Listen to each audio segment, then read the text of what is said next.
Let me put a pin message in here as well. Hello, how's it Hello. going? We've just unmuted on our end. I gotta go turn a Yes. camera on an OBS as well. Hello, Trevor. Good to see you. This is a surprise, very good to see you. This is a bit weird. This is a bit surreal and quite exciting. Well, thank you for welcoming the Boomer and the Boomer chat. We actually call ourselves the Unk chat over on my stream because it's mostly old men living through nostalgia. Old people. I don't want to disparage everyone else. Old people living. Welcome to the future, old man. That's the plan. I mean, to be honest, mate, you're in for a really wild ride. You've joined the LPL at a very exciting time because obviously, well, listen, I want to give a great time. I want to give you guys my credentials quickly, right? Because I do have some opinions. I do have some strong ones, and it might be interesting for me to measure them against the actual experts. But I had the pleasure of doing most of the EWC qualifiers for China, the Chinese region, going into the Esports World Cup, which also means I got to see BLG's epic crash out and Anyone's Legends epic rise to power. Because that bracket was pretty interesting. And then obviously I've caught all of the playoffs throughout the course here. So regular season I'm missing, but I'm very much enjoying the playoffs run thus far. And I'm hoping we get better quality series today. I have been a little saddened, shall we say, by some decision-making of the last few days. Yeah, so if you're talking about quality, and you're talking about the history of it as well, you don't get much better than BLG in the world right now. BLG are on the shortlist for best in the world, and I think that obviously with the online qualifiers, there are a lot of caveats there. By the way, I have just sent you an invite to stream together so we can start merging our chats and stuff, so hopefully we can get that fixed out on the way. We'll try, folks, it's going to be a bit scuffed today. We're figuring out stuff for the first time. I'm getting some adrenaline. So hang on. So hang on. So my Twitch, Nymaera added you, stream together invites. I've just clicked the inbox portal. Let's try to get this connected right now because... Yes. Okay, that link definitely did not work. Okay, if I open one and I invite... Okay, you open it and you invite me, and then we shall Let me see if I can try and work things through there. Yeah. So I add to favorites. I'm adding you. Send invite. All right. Bear with us for a second. What we want to ideally do is try to get the watch together tool set up so our stream chats can interact with one another. The old people on my side can hang out with the young people on your side. Okay, I don't see an invite right now, so do you want to send another invite and let's just see what happens with that? I mean, this is what I'm saying. So remove favorites. So I definitely have it on my side. You are live. Yeah. Invite link. I've copied the invite link and I give it to you on Discord. Okay, let's try that. That hopefully will work. Let's join session. Drum roll. That's looking good. Drum roll, please. That looks good. Now you need to mute yourself. Looks good. I mean, actually, doesn't matter this on a laptop. You actually don't have to mute yourself. Hopefully, this is fine. Hopefully, we get a shared chat from this. I think you've got to start the shared chat once you're there. If you see what I mean. Like okay, I'm down. I've clicked start sharing chat. That is weird. Looks fine. Shared chat moderation. We are online. Battle station online. Battle station operational.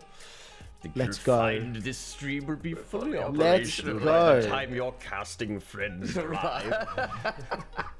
Well, okay. So listen, are we gonna go? Are we going proper try hard now and like tricast mode?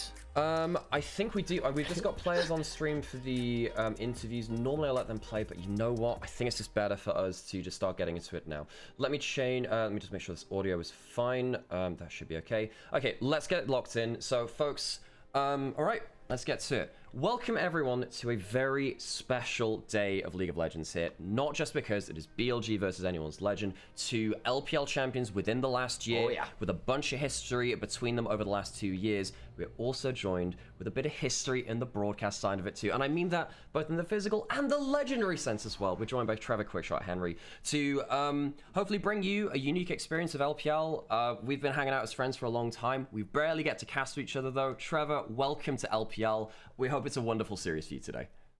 Listen, the pleasure is mine, boys. It's been really nice. Actually, since I have departed the right offices, I've spent more time with the Hapgoods than when we were working like side by side, and it's awesome. We have lovely dinner dates.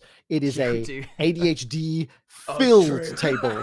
The three of us plus my wife gets real loud. So it's really good. I mentioned it earlier, of course, but there's a couple extra people that have jumped in. The fact that I have been able to watch a lot more of the Chinese teams competing and playing recently is great.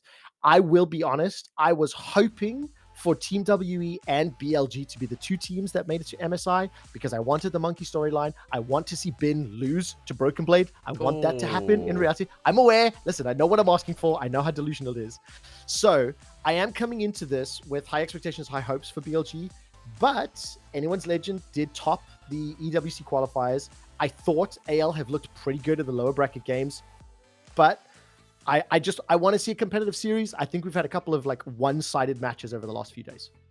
Yeah, part of that has been that the teams that have been in the lower bracket have been there for a reason, with probably the big exception being BLG. Is like, how on earth did this team end up down there? This is probably where we're getting towards those teams that are getting a bit more evenly matched again. I think JDG obviously had a bit of a crash out in general. They just did not look good. That will be a conversation, I think, for another day and some serious post-mortems, because there is no way that JDG should have been quite so anemic. This is supposed to be a very good matchup. That said, it is still Bilibili Gaming, the reigning international champions, probably the best team in the world. One bad series does not undo a wealth of genuine talent and terrifying power, not just in lane, but in terms of their champion pools and everything else going on. And AL got a long way to go to climb to that level. And look, we're about to get onto stage, folks. There'll be some adverts. We'll get onto the stage and we'll welcome the players on there too. And what I'm really interested to hear from Trevor as we go through the early game and the parts of this too is, you know, Sam and I have been here for a long time now. Time flies by very quickly, but, you know, we've been sat here for literally thousands of LPL games. I've seen Knight, you know, become this international superstar alongside many other players in this series. What I'm really interested in is actually how does that translate to someone that's a little bit newer to LPL domestic, someone that's maybe heard these names from internationally, because every single one of these players on the Rift is an LPL champion. Every single one of these players has had good results internationally. I mean, listen, the biggest thing for me is if you don't know the names, it means you're actually not paying attention to international games, right? All right? Okay, first of all. Secondly, the thing that's been really fun for me is that, frankly, the stereotype of LPL craziness, aggressive play, it is still true, but I think the word that I want to use is like tempered aggression, right? I think when you still watch through some of these games, like On's Bard, first of all, it's amazing. We know that already. But a couple days ago, I think he hit Gala with every single tempered fate without even fucking trying. Like, he made it look so effortless, and it's like the impact that he had.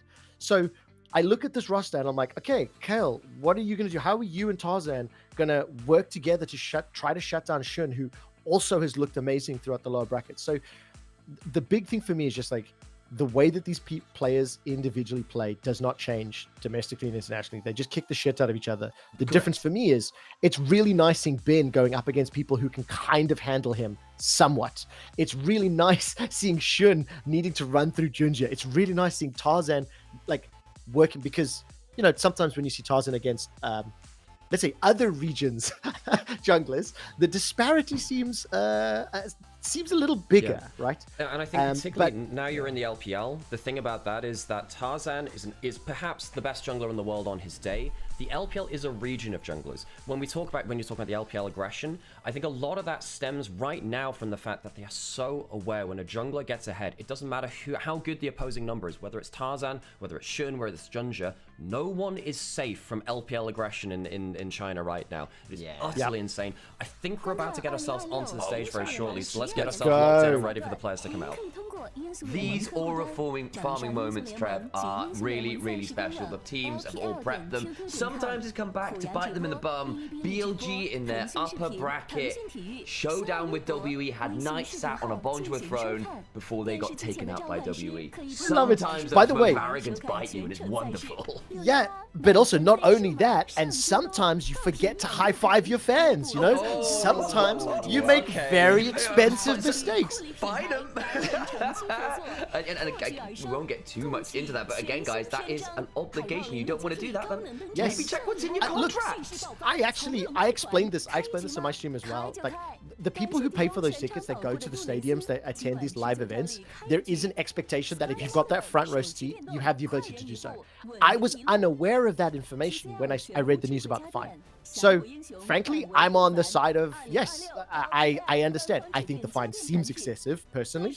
I don't know what salaries are, but I mean, hey, if it is part of the ticket selling, if it is part of the event, like that's how you get people to come to Shenzhen, to come to Beijing, to come to wherever the stadiums are going to be. But we're live. Players are walking on stage. Welcome to a very special day here in the LPL. Two recent rivals finding themselves on death's door. Neither team thought they'd be here, but while they are, they may as well fight for their lives. BLG first out onto the stage. Every single one of these players has at some point been contesting for the very best in the world in their position. For some of them, just the best in the world, period. And one way or another, they're going home today or going on to face WE with some vengeance. Yeah, they're led out by team captain Knight. The jewel on his chest is the captain's jewel. Each team has one. And when a team is eliminated, that little star is put onto the trophy for the eventual champion to lift. One more will be interred onto that silver cup today. BLG walking through, and you'll notice they're being very particular about the high fives. There will be none missed today. You are locked in. Do not fumble the very basics before you get on stage. Everyone's doing it. A little nod there out on, who had a fantastic series against JDG. Really put Gala in his place there on the bar. I know Trevor was mentioning that one earlier. And of course, the thing is, it's not going to be just them. They're going up against anyone's legend, a team that is largely unchanged from last year, who did so well with this roster. And then, well, they didn't keep the coaching staff, did they? They didn't keep Tabe. In fact, they picked up BLG's former coach. But, one thing you have to throw out there, right? Anyone's legend in the EWC qualifiers, 2-0'd Top Esports, 2-0'd Weibo Gaming, 3-1 JDG. This is less than 3 weeks ago. So AL have pretty much, in my opinion, run the bracket already. You cannot discount that. They need to do it on stage now. They need to do it in the lower bracket against an angry BLG. Shanks will lead out the Pandas onto the stage here in Shenzhen, NIP's home arena. Of course, they didn't even make playoffs. It has felt, from my history in the LPL, this playoffs has been the most cutthroat I think I've ever seen. We've seen top teams fell very early into the bracket and sent to go the long way to the finals. Both of these teams have found themselves in lower brackets at the hands of Team WE. They will have a rematch if they win. It's going to be a tough fight today, though, to secure that. As anyone's legend face up against what could be, despite them being in the lower bracket, perhaps the best team in the world. Again, anyone's legend are no slouches, but we need to see some players make sure they are turning up in the early stages. You are not allowed to have a poor early game against BLG. You give them that free early game and the game just runs away from you. AL, for all their impressive power in the skirmishes, for all of their impressive power in the team fight, especially if you can get Tarzan and Kyle unlocked on the map, they do exceptional things, right, Trevor? One big thing though, Bilibili during playoffs, that average goal differential during the 15 minutes has dropped to only plus 500. It was closer to 900 during the regular season. Now, admittedly, they are down in that lower bracket, but I just want to highlight, at least statistically, we are seeing a slight, I'm going to use the word fall off. That's not fair at all, right? I understand that. That's not fair at all. Especially because of what Bin has been doing, like pretty much solo in the top lane, is incredible. But I'm fascinated to see what the bans are going to be in game one. There are so many high priority bans. You don't want Tarzan to get Neferi. You don't want Knight on anything, to be fair. Yeah. But you can let him have his ear. Yeah. Right? So what I find interesting is okay, what is the game one strategy? What are the game one bans? And then seeing how that evolves, because that I think has been the picks and ban strategies that has impacted draft results quite a lot this weekend. Yeah, I think that particularly now we're in a fearless draft era, and the way that the Riot Balance team has responded to that is they've kept a lot of champions very strong. I think in any other year, we wouldn't see Varus remain strong for as long. Orianna, Ryze, these champions which have kind of ruled the meta for the last year and a half, I want to say. Yeah. Maybe even more than that. Some of these champions, Rumble, for instance, has been around since 2023 and hasn't left. all of these champions have to be considered in game one. And Trevor, I really like that you bring that up, because game one for me is an arms race. You have to let through something powerful, so you must let through enough things which are powerful for you to gain a benefit from that. It's very hard to choose which prediction that goes through. Both of these teams are big Ezreal Karma pickers. We're into that draft now, though, so let's get started on that. And I think those first 3 bans on both teams will be very indicative of what we are looking at. Largely for me, there's a lot of lanes you could look at, but I suspect Tarzan and Shun will be very, very high priority here in this first game. Who gets a good setup for that early jungle matchup? I take a look very quickly, by the way. First selection was in favor of Bilibili, so they elected to go red side. Anyone's legend. Also then took second pick, as far as I can see. I couldn't see what the first ban was, but I'm not surprised at all to see Tarzan's Neferi removed. He's the only Neferi I like seeing, for the record. I fucking hate watching European Neferis.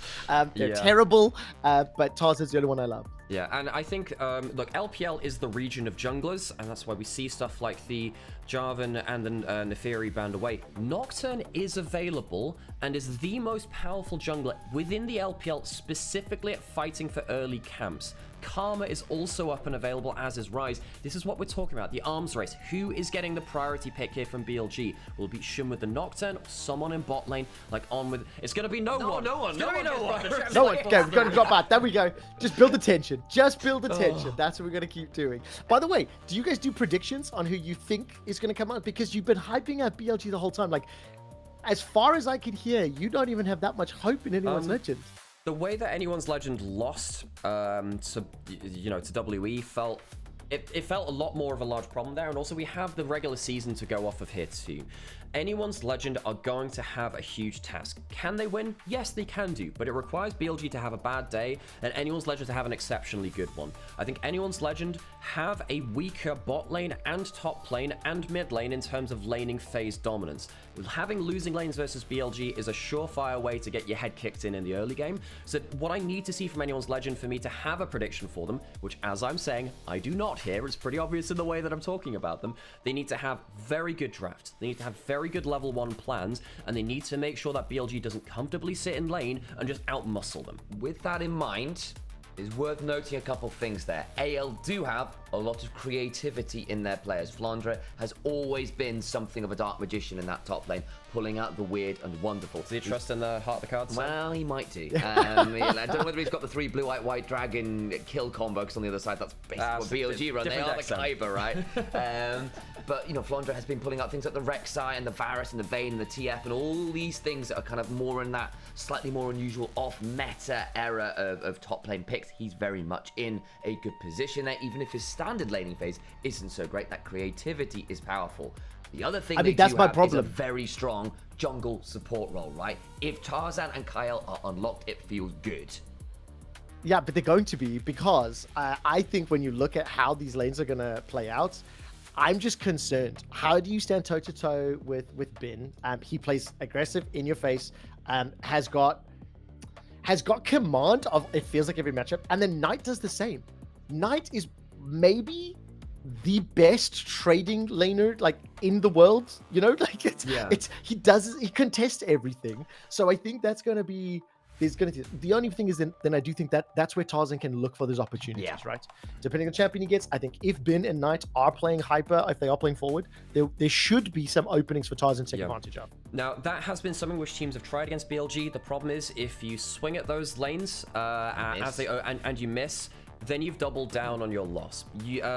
One of the things which I like to say about jungle is the most valuable resource a jungler has is time. And if you waste time on one of these solo lanes as they overpush and you don't get the result, well, then you're up shit creek without the paddle. At that point, you've used your agency. What do you do at that point? So a great example of this, I'm assuming you watched the top esports WE series, that game 1 where Tien gets that counter gank in mid and then basically gets every scuttle crab and every raptor count from Monkey, purely off that 10-second timer advantage he gets on the map. That's the kind of thing that happens on a regular basis in the LPL. We are back to draft here.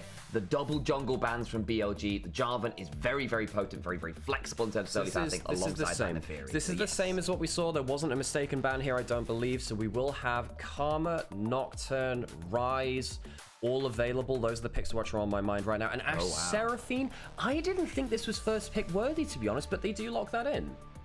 I mean, do you deny the Ash Seraphine? Because we saw that yesterday, last game of the series. Up until yesterday, Seraphine had been banned so many times. So you have to assume just prevent the duo because you don't get the 2 picks. Well, sometimes we've seen Lucian Milio go toe-to-toe with it here in the LPL because you can cleanse off a lot of the CC and you can fight them quite easily at points anyway. But they do choose to remove that, which means that now Viper's thinking more about stuff like Jhin, stuff like maybe the Misfortune. The Cassiopeia locked in for Shanks as well as a big champion for him. When he was the mid laner for Team WE, he was a huge player of this champion. It counters stuff like the Rise quite effectively in lane, so Knight will have to think about what he plays into this champion. Very few things have worked against the Cassiopeia as an individual laner. We've been chatting a little bit about what you pair with Seraphine if the Ashe goes, and I posited a Caitlyn. Alex wasn't so sold, think it's not the best combo, but they're going to go for it here today. They're also going to take away Flandra's Scion. Flandra is one of the best, if not the best, team fighting top laner in the league.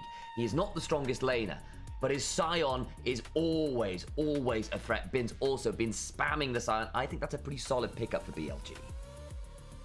Most played champion this year, by the way. 6 games played, 5 wins under his belt throughout the course of the year. And all time, with all 1,100 games considered, still the 3rd most played champion, right? Professionally. So I'm with you on that completely.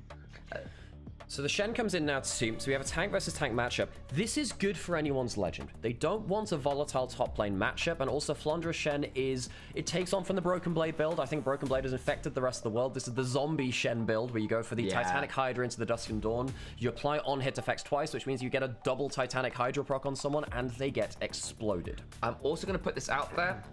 Junglers have decided they don't want the early power pick, they want the later counter pick, I think, at this point as well. They're going to see, I would expect, a few more focuses here on jungle from BLG, because I think they'll have a bit of a look in here. I think mid lane from AL to try and get rid of some of Knight's options into the Cassiopeia. Cassio's had a bad showing in terms of win rate in playoffs, but I still think she's a very potent champion. Yeah, so the LPL Chinese broadcast a day or two ago basically did a graphic, Trevor, which was talking about like trap picks which just don't win, even though they look strong. So the Ambassador had lost almost all of her games. The Cassiopeia was something like 0-9, and I believe the other one was Unara, which had lost a lot of games up until yesterday. Listen, I struggled to figure out what those champions were. I didn't know it was Cassio, so I'm really stoked you told me that one, because the artwork blew me away, and my chat was trying to figure that one out. What was the tip? They called it trap cards, right? Or trap picks, I think it was. Trap picks. So it's like you pick this and you have trapped yourself. Yes. I suppose the Yu-Gi-Oh references have been you strong talked today, about so that junglers. works too. Jin Zhao still open. Wukong still open. Vi was actually just banned away, so there's a lot. Yeah, and we still have the Nocturne up too, which I would have thought would have been picked up earlier. In LPL, pretty much the entirety of this split, Nocturne has been on the banned list because now, as we've been talking about this right in terms of LPL being the region of junglers, but what does that mean? It means fighting over camps if you have a good matchup, and especially if you have pushing lanes. Nocturne is not great at chasing you until he has his ultimate, but if he's on a camp, no one out DPSs him. Trundle is the only champion which really does that, and BLG do ban that away. The Nocturne, for me, is very powerful from anyone's Legend, because they can put the Shen on his back and submarine him into the backline, but of course BLG might just use it for the jungle matchup. Yeah, and again, I like the Trundle ban in general because you've got a Scion. As ever, Trundle's value will skyrocket the moment you have a tank to steal stats from alongside everything else. Debating currently a Pantheon which will give you double global, and while Pantheon has kind of fallen away a little bit from being the first pick kind of priority, still a very potent jungler, especially for someone like Tarzan who loves to get active, and giving him more agency is always a potent option. Okay, so you By see the way, the jungle one thing, matchup. Go. just very quickly, 4 bans targeting Tarzan, 3 bans targeting Knight. I asked about the strategy. You're thinking about it. It's pretty effing clear where anyone's Legend are concerned, what BLG are concerned about, right? So just, hint and tip for that one. Yeah. I like this Wukong pickup if they do lock it in, because now typically we talk about the jungle matchup. The Pantheon is not that strong an early fighter. This game I think is going to be a lot about like the meat grinder, where anyone's Legend are throwing the Shen and the Pantheon into melee range. If they do that on top of a Cyclone, the game looks really quite bad. And in fact, actually, Onivia might get locked in just with that in mind too, because if you fly into the low range, you know, the Cassiopeia and the Ashe, yeah, they're likely to be outside of that, but the Shen and the Pantheon can get wrecked if they're just standing on top of a Scion who's got a Q charging the Wukong and then whatever Knight's pick is. There's been a few different hovers here for Knight. I think any or all of them would work. The Knight Ahri, of course, is probably the best in the world. Okay, I'm going to shut up. Okay, Alex, shut up. yours. It's my time. It's my time. Shut up. It's my time. Okay, Knight is the best Ahri in the world. If you discount Faker's time in 2013 on the Champion 2, I think he's the best Ahri of all time. Only the early era of Faker really contests that alongside his other games since 2022. It is a rock-hard matchup into the Cassiopeia, though. Very, very difficult to play. If you miss skill shots, you die. And Shanks last year did prove himself a good enough player to go toe-to-toe with Knight. Knight will be safe on the Ahri. It will be hard for the Pantheon and the Shen to do much against him on this champion. I'm surprised to see it locked in over the Onivia. He locks in the Playmaker. He is trusting in his own ability on a great champion for him. The one thing I just want to add on this, by the way, that I've noticed picks and ban trends-wise as I'm coming new to this, when you go look at all the champions that players have played throughout the course of the year, leading up to the most recent patches, Shanks, for example, has only got 2 games of Cassio this entire, both of them losses. I have noticed that with the way that 26-8 onwards has played out, a lot of players are going back to champions that they haven't seen for a while, pulling it up. Like, the breadth of the champion pool is going out. And that's the only one question I will throw out there. I know playing on stage is a little different to playing on scrims and playing on things. So, Shanks, the pressure is on now. Yes. Put those boots on your little snake and sidestep the fox.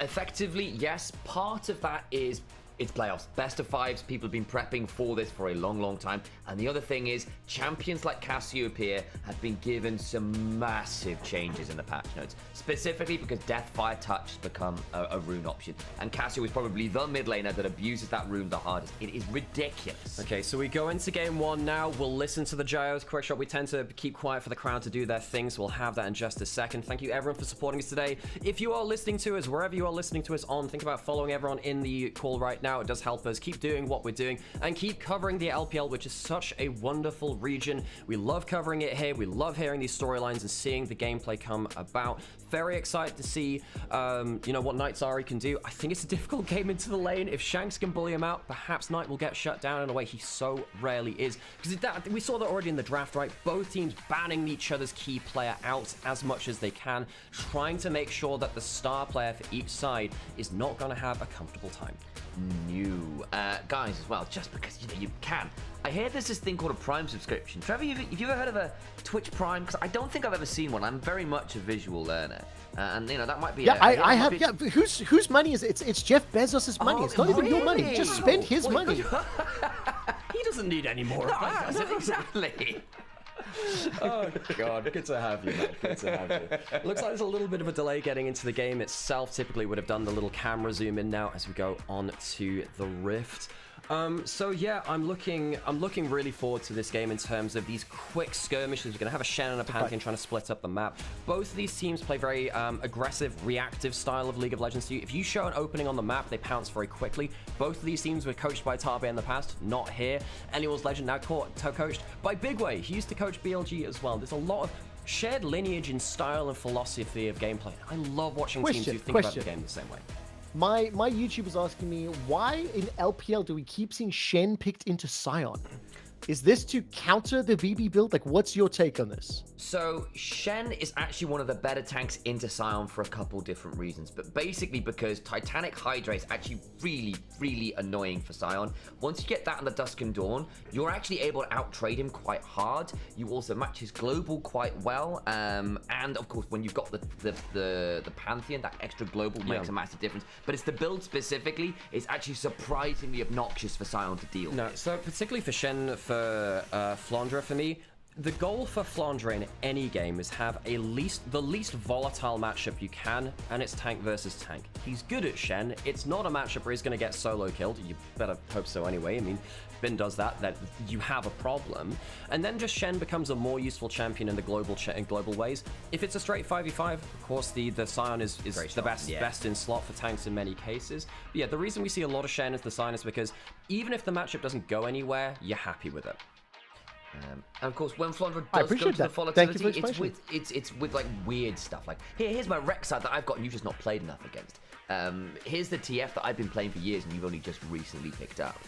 When he does go for something volatile, it's with kind of a matchup knowledge that he has just way more experience with than anyone else in the world. So he is a bit, when he does go for something a bit odd, that's where it tends to be. If it's a studied matchup, he much prefers those tanky tanks, Alex was saying. What's your take, by the way, on like players' mentality and mindset now coming into this? Like, is BLG the heavy favorites? We've got a tech issue. We have a delay on stage.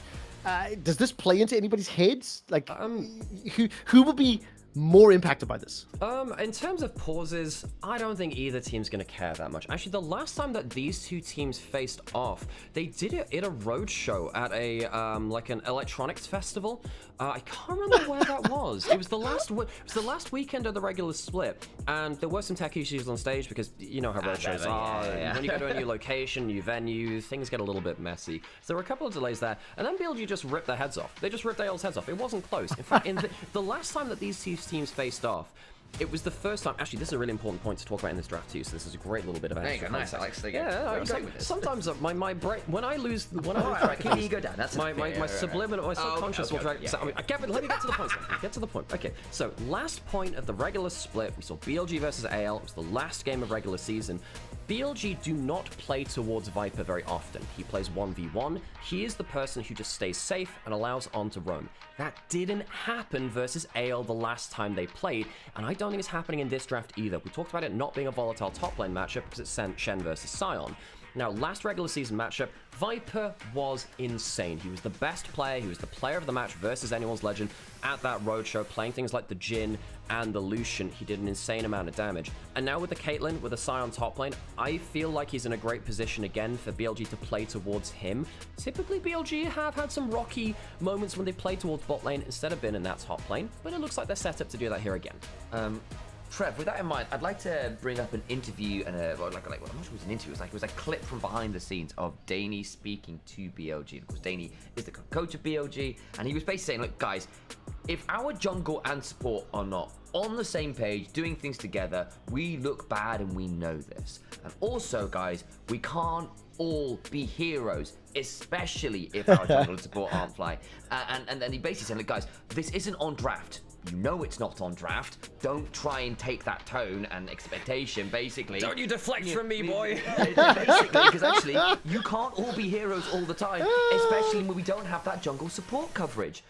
You're more than good enough players, basically, to know this. And when BLG, when it has gone wrong for them, and say jungle support being taken out of the game a little bit, there is a bit of a resource allocation issue on BLG when it does go wrong. You know, I'm not surprised by that. I'm not surprised by that. I was about because to the do thing a is, tangent because we're about to get into game. Game 1 starting now. Let's hear the gyros and then we'll start yapping again. AL BLG Game 1 elimination match. Loser is out.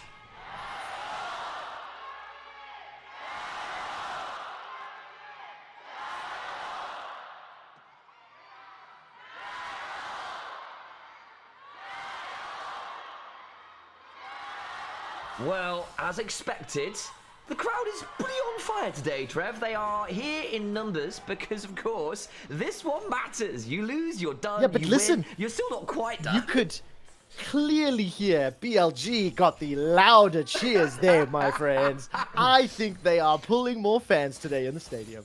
Okay, I'm not gonna lie, I couldn't hear because I don't have headset on for the PC, so I made an assumption and just tried to BS it. Sam, as it happens, Sam, you're actually totally right. Now, locking into the game, we've actually got something interesting happening already. Whenever I load into an LPL game, I look at where the junglers are starting and where they're going. Pantheon is starting on bot side. Now, something we sometimes see is a 3-camp, a recall for a longsword, and then going out onto the map. I think Tarzan will be happy to just full clear from bot to top here, though, and make sure he gets himself that top side scuttle crab. On the other side, Shun is going top to bot. What that means is that the junglers aren't going to be interacting as much as if they were pathing the same way. All right, Trev, I'm going to put this question out there for you, and this is one of those ones because, again, there's lots of lanes we could look at to say, yeah, this is the one that's going to matter, because there's just so many insane players around here. And actually, we may have to hold on that, because remember, Tarzan's gone for one of those potential level 3 angles on in here. It's got the red buff, level 3, and is getting behind the Caitlyn lane. That's been a tale as old as time, but has held off for a potential reset for that long sword. There was a little moment there. I got very Funny thing which nervous. actually happened there. There was actually, I think the body language of Hope and Kyle gave that away. There was a missing ping on the bot lane saying, something's not right here. So they avoid the gank. Already, Trevor, you can see we have to lock in really heavily for the early game because these teams really want to fight. I'm not surprised. No, they do. But, and of course, you anticipated a little bit more, I think, when we look at BLG historically. But I'm not too surprised when you look at the compositions because you do have some pushing lanes, but really everybody's going to be happy to look towards level 6. The thing that I mentioned during our pregame, the tempered aggression is something that I like seeing. And I think Anyone's Legend and BLG, from the qualifiers I've seen and the most recent playoff runs, they are very intelligent with how and where they play. The same cannot be said for every team that I've had the pleasure of watching recently, but I have more confidence in their decision-making and their skirmish timings, right? Yeah, I love that you bring that up because this is a narrative which we on the LPL community side of things have been trying to fight against because I think, remember Unicorns of Love 2015 with the Chaos-style League of Legends? Oh, yes. And, like, trying to fight against this kind of narrative, like, not all chaotic League of Legends is bad League of Legends. Sometimes fighting a lot is the correct thing to do. If you take Cassiopeia Flash away in this game, she really doesn't like playing this game. Caitlyn, similar kind of thing when you have to play against someone like the Pantheon ulting at you. It's a term in the LPL we call cooldown economy, where you fight, it looks like you're fighting for nothing, you're actually fighting for important cooldowns on the other side. I think both of these teams try their hand at that when they can. Yeah, because what will often happen is, particularly as the mid-game rolls around, you'll have like 3 minutes until the next dragon. 3 minutes until Herald. You will see teams full send of people like the AD carry, of people like the jungler to get key flashes, because then when it comes around to things like those big dragon fights, well, suddenly that poor Ashe, that poor Caitlyn aren't playing with those big summoners. Bit of a fight happening in that bot side, and Viper is going to be forced to cleanse here. The Lila! should be just about okay. He's out. Oh my god, that was close. Oh my gosh, Blue, that cleanse. I see you're learning your Mandarin already, Quickshot. Try to. Top lane matchup going fine for either side right now. And yeah, I suppose when we come through into these games, Quickshot, obviously we've not had any kills so far. You've talked about these teams and what you've seen of them so far as well. What have you been, if you think about these players, who's been your favorite player to watch so far out of these teams on your screen? It's not even a question. I came into the LPL as a massive Nafiri hater. Okay, I want to contextualize this. I only exclusively watched LEC this year. I have a podcast with G2 that's LEC focused. You guys were on it. Go watch that, by the way, chat. Great. And I am a because I was a hater, when I saw Tarzan running Nafiri, he has absolutely stolen my heart, only because he's the only one that I give the Nafiri pass to, right? And we're seeing Nidalee's popping up, especially in top lane, a little bit more. I'm still on the fence about whether or not that pass is deserved as of yet. Yeah. But listen, it's also just been, right? I mentioned it earlier. I came into this, I want BLG to make it to MSI. I want BLG to kind of maybe not necessarily win the Golden Road, because I'd like to see more competition internationally, but the storyline is just great. And considering Ben's bounce back from last year and the fact that he just dumpstered again everybody at first stand, it's just Tarzan and Ben. Those are the only two that I'm in love with. Okay, so I'm just going to check in again with the game here, because one of the things I mentioned from Champions League, mid lane matchup is hard. Knight is currently down about 10 CS. Now, the thing with RA lanes against mages is you want a play to happen as soon as possible, because if you're just locked in lane, you are a less useful champion. You get a good fight, you then start to snowball, and you can get away from this kind of matchup. He has gone for the Dark Seal early. As an RE main myself for many years, this is the best item in the game on RE. You want to be stacking towards the Magi's, and Knight is the most prolific builder, the item in the game. Dragon is going to be starting. It looks like AL are looking to contest. Proto Belt Ari, that's definitely first item, right? We have to rush it. That's the correct. That's the correct one, right? Lila. They're going to go for the play. On's likely dead here. Flashes over the wall. Can't quite get out as Flandra burns that early stand United and gets involved. BLG greed for the dragon, and AL were more than ready to respond, Alex. It's the first ult from the Shen. Great global usage from him. As BLG, I just think they disrespected AL looking to contest that. I think they sleptwalked into that a bit. Well, Trevor. My biggest thing for this as well, the control, once again, is something that I really like. I talked about this a little bit. Anyone's Legend and the EWC qualifiers were able to fend off a lot of early strong laning phases, and they were able to keep their opponents at bay. If you combine Enchant and Crystal Arrow, plus the potential of either a Pantheon engage, and you have Stand United as the follow-up, anybody that wants to jump onto you, Miasma's got the counter options, I think Anyone's Legend have got a lot of tools in their belt to both initiate, to disengage, and with an early advantage already for Viper. Early advantage already. Oh, I think hang it'd on, be great. hang on. This is huge just in the replay here. Shun didn't get the level 6 off of this. If Viper doesn't steal the Scuttle Crab with his Q, I say steal, from his own jungler, they have a Cyclone to work with. That is disaster. That is actually the reason they end up losing that fight. Arrow lands onto Ahri mid. I think should just be able to walk away here. Knight is just about on time with the Spirit Rush and gets out. But yes, Alex, I saw that in the moment, and I was like, hang on, did he just not have enough XP to get 6? Okay. You're right, actually. I thought that Scuttle Crab was level 6 Scuttle Crab. Viper stealing it is huge. We're back to live, though, on this moment. Obviously, that ult's just gone down from Knight, going for a bit of an invade. Tarzan on his Wolves, maybe contested at the Gromp, but I think that's going to turn over towards these Grubs instead. Okay, now, you might have been able to tell us as you're listening in, folks. We're trying to just make sure we're putting things on a bit of rails here, make sure that we're all on the same page here on the cast as well. Quick shot.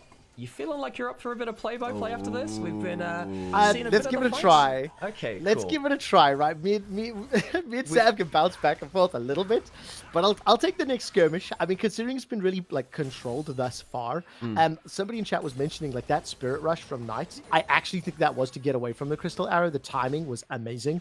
If he had been facing forward into Shanks' Cassio, the CC could have been layered, obviously, with the Petrifying Gaze. So, still really good. Shanks maintains control of that lane, plus 10 CS. And immediately we've seen that first swap, right? Viper and On move to the top lane, has been swapped with Bin now meeting the duos. They're getting a ton of plates off for this too. So yeah, folks, it's been really special here today to draw back the curtain.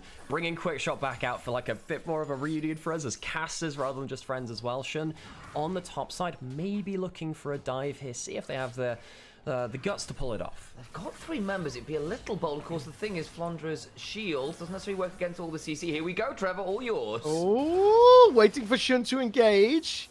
Puts the crushing blow down. On is only level 5. Without the Encore, you're going to be relying on some additional CC. Flandre's going to watch the wave go down and just trade some damage back and forth with Shun. He's getting the experience at least, but was denied a significant amount of CS. And the fact that presence was shown top, Anyone's Legend going to be able to use that time, pick up the first drag in 9.5 minutes. Now, interesting stuff is happening here too, because the swap of the Caitlyn hit is really hurting this turret.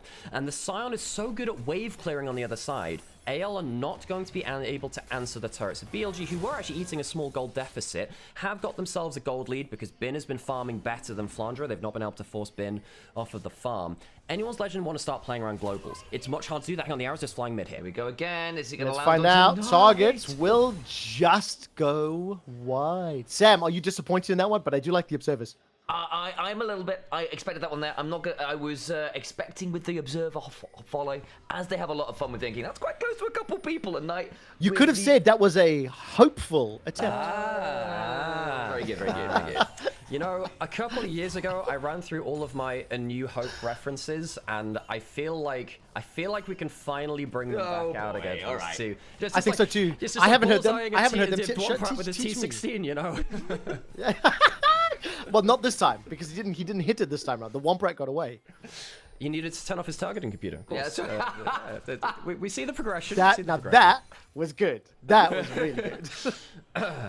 You know, last time we met, Out of interest, you just were the quickly master. before we get to this. Yes. Before we get to this, how many Durex jokes has your chat heard or made? What's the tone? Okay. Because I have many. nearly enough. Okay, great. Just for the record, I have several. So I apologize to my chat because you probably heard them over the last 4 days. In one of our very first yeah. casts together in 2022, you talked about Larson's Corky hitting them with the big package in the face. So I feel like this is continuing an older Listen, cast I also- synergy. After watching Tian's Lee Sin recently, I also went back and looked at his FPX Lee Sin games against G2, where one of my calls is Tian, you beauty. Yes. So I got to relive some of the legacies. There's a big range, right? We go from the fuxy tuxy and the hitting him with a package to actual classy calls. Very different. But I do want to mention one thing, right? With the 9.5 minute first dragon, Soul's going to be delayed, and both of these teams, I think, are very content to start setting up for our team fights. I think Vision's going to be huge here. Look at what Anyone's Legends has set up. With the Ash Arrow, I mentioned it, with the Pantheon, they've got more pick power, and I would like to see more defensive vision from BLG. Yeah, because BLG, I think what they want to do now is play around side lanes if they can. We've actually noticed that the Ahri is back even in terms of the matchup with the Cassio. The Sion is ahead just through what happened with those turret pushes as well. If the game goes slowly enough and BLG just get to calmly side lane without getting jumped on too much with the Shen and the Pantheon, I don't think they're unhappy. Now, they have some concerns. I think the front-to-back 5v5s, as we've talked about with what's yourself talking about the miasma and the Ash Arrow, lots of pick tools for anyone's legend. BLG, hang on, they're going to pull the ult into bot lane. Here comes the Shen as well. Oh, Viper's got to get rolling to the other side. Trevor, how you feel about that one? Because that looks messy. No, on that's Viper. awesome. Tarzan jumps forward, gets the stun. The Ash Arrow goes wide. Take over, Sam. I will keep rolling. I'm not gonna lie, that was habit. I was like, oh, it's Trevor's, and Alex I know is you're good, just you're good, you're good. slapping my I was arm. actually, I was sitting on my hands. You're all good. With the delay, and also, I didn't see I this will on say camera. I actually slapped Sam and said, let him play by No, play. you're good. I haven't, we haven't had a double play-by-play tricast since 2014 World Championship in Korea. Joe Miller and D-Man were the last two to do it, with Joshua Jat Leesman in the grand finals. And this is the first time we've had a double play-by-play since then. Oh man, Trev, that's going back over a decade now. That's a crazy, crazy moment. We'll take What it. series I tell was you it? what, though. Listen, Samsung White versus RNG, it might have the been finals. some. Was it? Yes, thank if you. it was the finals, it would have been Royal Club. There you Blue. go. It was Uzi in the second yeah, finals. I've got exactly, and the leather jacket, the captain's jacket, had to get handed over from Dade. I think that might have So been the that Dade was in the Awards, semi-finals. Yeah, that would have been Yes. There Samsung we White go, versus yeah. Samsung Blue. Blue. So that was one of Exactly. the greatest stories of Yes. all time. Yeah. Yes, so crazy. No, 2013 was T1. They won 2013. 2014 was Samsung White for sure. Yes. I was there. Now, funnily enough, I tell you what, though. actually have a TikTok short about that story. It's my most viewed video ever. It's been viewed like It's awesome. 2 times. Sam, you take over play-by-play for the next 10 minutes, friends. We'll keep tagging in and out. But I will draw this back again. The point that I literally was saying a second or two ago. Tarzan is the danger man. Tarzan received 4 target bans. Tarzan has got the kill and the assist for his team. And with the Starfall engage, and then the backup from Flandre, who we know his team fighting power is good, those two alone can peel for Shanks and Hope to close out these team fights. Ooh, I Arachnid actually cleanse. start to get a little nervous here for BLG. So the Mikhails just went down there. Dragon's up in 10 seconds. Anyone's Legend would love to get a second one. You've mentioned that the Soul is going to be delayed. If AL get a second Dragon, though, happy all the same. Do you have that side lane from Knight? He's actually clawed ahead in the matchup. Dragon Ball started, teleport coming from the Shen, trap line being set up. Let's see if AL can keep this game rolling in their favor. Still waiting on a couple big cooldowns. The Dragon's gone down already. Bin now a monster in this front line. Gets a UGC as a flash on course. Scion ult Cyclone. Every R button under the sun gets pressed. We might be going under the ground as Flandre is put 6 feet under. Knight over the wall. The Spirit Rush resets. Hope hit with a charm. He'll not be springing eternal because he's got a grey screen to look at for 30 seconds. BLG with a masterclass. Knight gets 2 of the kills as well. BLG were patient. They were waiting for their moment. They get the Dragon, they get the kills. And Trevor, welcome to some LPL team fighting. I take it back. That was the best time to do a caster curse I've ever heard. BLG should be worried. Nope. Instant ace. Get the Dragon. 3,000 gold lead. Trevor, sit down. You don't know what you're talking about. And the best thing I love from this too is, look, I talked about Knight buying the Dark Seal earlier. If you're an Ahri player in chat, don't worry. I'll be yapping about this until the cows come home, or at least the foxes on the other side of things. Knight gets himself the Dark Seal and he gets 7 Dark Seal stacks off of this play. The Encore is fantastic. On is one of our best playmaking supports here in the LPL, perhaps the best one. And you can see how much teamfight impact both him and the Scion has in the front line. The Scion is just incomparable to any other champion in the game. AL try and gun him down. They just don't have the DPS. It gives so much space to Knight to dance through the backline, and the teamfight goes in their favor. And remember, if Knight had actually had the Proto Belt, he could have won that fight much earlier, okay? He would have been able to hop in.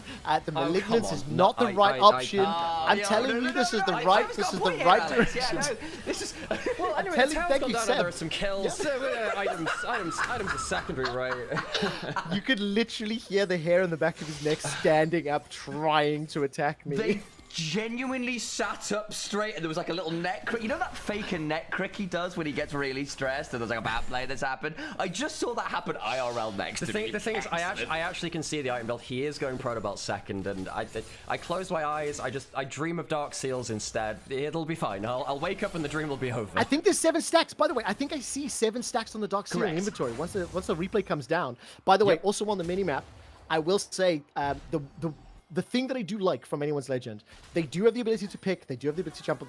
The damage threats being Knights, Ari, and Viper's Caitlyn, if one of them is picked off by a Tarzan Flandre combo, I think the team fights get a lot harder. Now, I still am going to acknowledge it's a 3,000 gold lead, but we saw the tower dive. It is still 1-1. It is still a significant lead for BLG, but Ari can't 1v5, like can't deal with Cassio unless you blow Cassio up. You know what I mean? Like if you don't hit the charm, if you don't land the CC. I will agree with that one as well. I think there's some real truth to that, and there is a very real world where the Wukong and the Ari go jumping forwards and get hit with a Petrifying Gaze, and it's all a bad time. The thing is, at the very least, Honor's made the correct choice of going towards them. The Chaos. Hang on, Tarzan's running at Knight here. You can cancel the W with the charm, doesn't land it. Ult traded there. Tarzan a bit aggressive. Knight blows the ultimate, but with the Malignance and the ultimate Hunter stacks, not that long a cooldown. Yeah, that's a big one. Might now look for a bit of a mid lane play as the Herald's coming down, and Hope is going to have to back away from that turret, and quite wisely so. Otherwise, Bin would have definitely be considering a flash or an ultimate there. I think, Troy, to your point as well, there is another way that AL can come back in, and they are the team with a double global, right? And there's a very real world where you just have Pantheon and Shen play to a side lane. Maybe if you can return to Knight's lane or try and catch out Viper while the rest of the team from BLG aren't there. Just have more members in a space and use that global power. I agree. I like that word. And like I saw something in chat saying that BLG's team fights, if you are going straight front to back, are more intricate. I really like that word, right? But if you look at the scoreboard, it's 1,000 gold lead for Bin in the top lane on Sion. Every single lane for BLG's in the lead. Literally, as soon as I start that, we get a JD Esports win probability graphic here. I'm guessing that's what that is. 68%. Yep, it is. Yeah, it's like some some computer model analysis stuff. Exactly, but it's like plus 400 for Shun, he's up 15 creeps, plus 600 for Knight, even though they didn't even in farm, and then Viper's Caitlyn, 2 items completed already, IE and Collector, plus 1,000 gold. So you start to get concerned, and especially because Caitlyn can burn through Shen and Pantheon if given time, if Sion's peeling, if Wukong's peeling, and especially if On is landing those encores as he already has. I really like how Bin's playing back in the side lane here. He does know that the Pantheon could be walking up towards him. He'll land the Q here. Dragon is up in 30 seconds. That is up and available. Swan onto the side. I don't think they kill him here. They just annoy him a bit.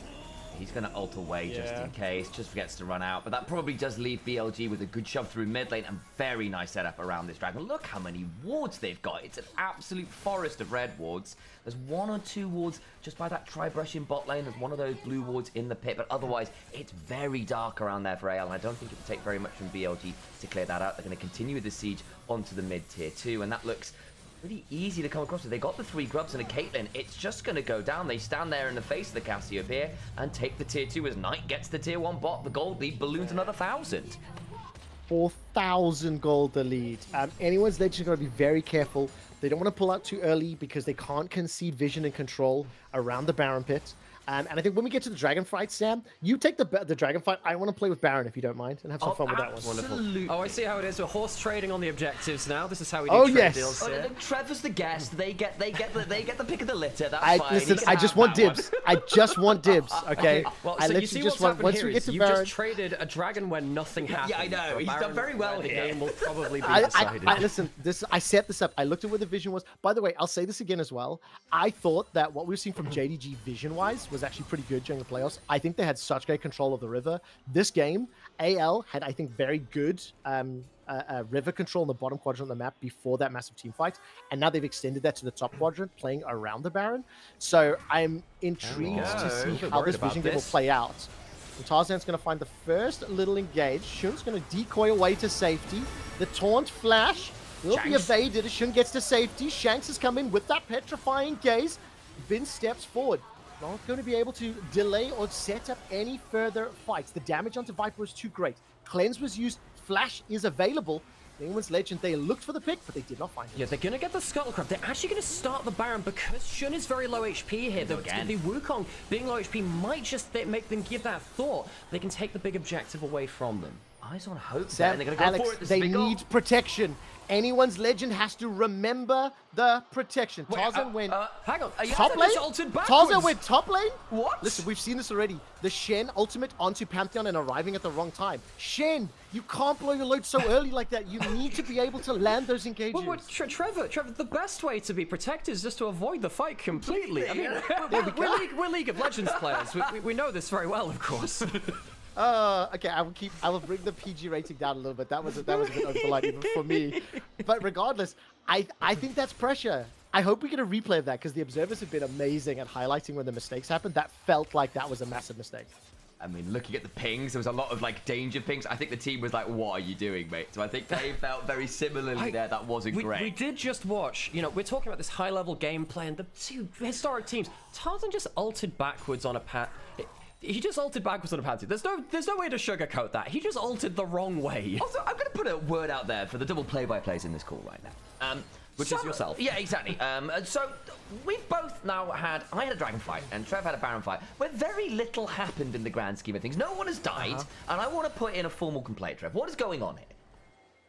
Listen, I think what is going on here is that anyone's legend entered one dragon fight, and now they have to sit on the back foot. They can't engage. They don't have the damage, and they're in such a bad position that they have to jump away from engages, right? No, but more seriously, I think you can feel the nerves. You know, the stakes of the game, elimination match, the winner faces Team WE next Saturday, and the winner of that series then gets to go to MSI and sit in the finals, right? Against top esports. But I kind of mentioned at the beginning, talking about maybe some of the nerves in Shenzhen in front of the thousands of fans. And Knight, with that proto belt, his life was saved by it. You just need to stop being a hater. It is the correct, item choice. Yeah, and this is why you should build like a Banshee's Veil, and maybe a Kaenic Rooken. Let's get creative with it. Why not? He was saved by the proto belt, but I think again we didn't get a replay of that Tarzan jump backwards. What could have been if that kill had landed, if something had gone more AL's way, but they're just in such a massive hole now that they have to play defensive. So Sam, you and I can just get comfy. It'll be a while. You can do, which means I get to yap a little bit more. Dragon up in a minute and a half. We haven't seen a big fight since that last dragon, which AL lost. Tarzan with the passive fully stacked up. He's still relatively strong on the Pantheon, but there's a 2-item Wukong on the other side. Both these junglers are in great position to team fight themselves outside of just the carries.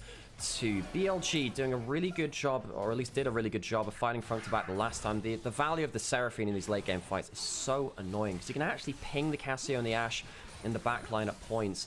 I do wonder whether anyone's legend give up this next dragon with the way positioning though. There is a minute to it. I wouldn't want them to give it up. I think giving over Soul Point is a bad thing, but a little bit worried that anyone's legend is setting up late for the dragon. A minute and they've not got any position on the bot side of the map. That could really come back to burn them.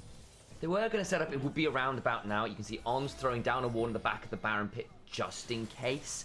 Aggroing the Baron in case someone was around, but you can have a ward. Not going to happen on that front. So if we were to see a contest, AL will be setting up Vision right about now, Trevor. I think the big concern I have here, Rapid Fire Cannon sitting with Viper, completed that third. He's a 1,500 gold up on Caitlyn, right? Has had, relatively speaking, no threat whatsoever.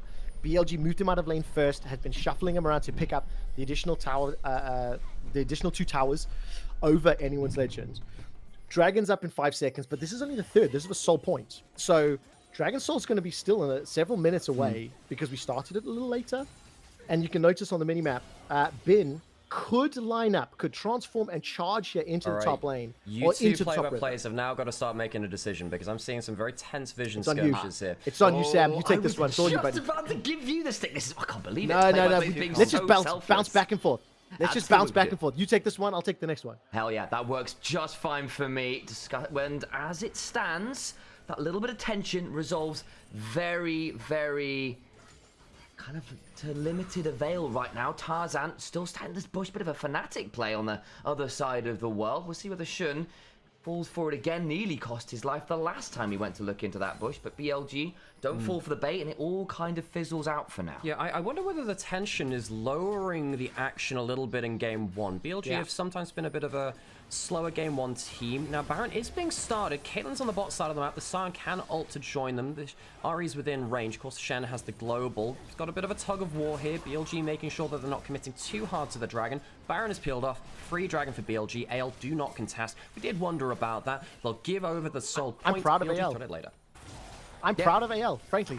Like, look, that team fight went so bad for anyone's legend in the jungle. Tarzan? The fact that they conceded it, 5 kills were down. Flandre and Tarzan are delivered, but Flandre was able to get over the wall, and Shanks just poisons Fangs picks up the kill. I think Baron is being set up next, Sam. I completely agree, because again, they've lost the sole point, but they're going to TP in here and look to play the 4v5. You were chatting about the fact that Viper is giga strong right now. He's got that 1,500 gold lead. Taking him off the board gives you license to start this up. There's a good charm onto Shanks, but it's not necessarily the major target as Tarzan gets a big old shield, and the Wild Growth, and the Stand United. Knight still managing to backtrack well for a second or two on left low, not taken down by that Titanic Hydra Dusk and Dawn burst, and everyone else survives. AL tried to pounce, tried to turn, don't get what they're looking for. This could just genuinely be a single pick onto Viper changing the game. Anyone's Legend don't have to face up against the Caitlyn. On's is down, Ari's ult is down. Trevor, all you.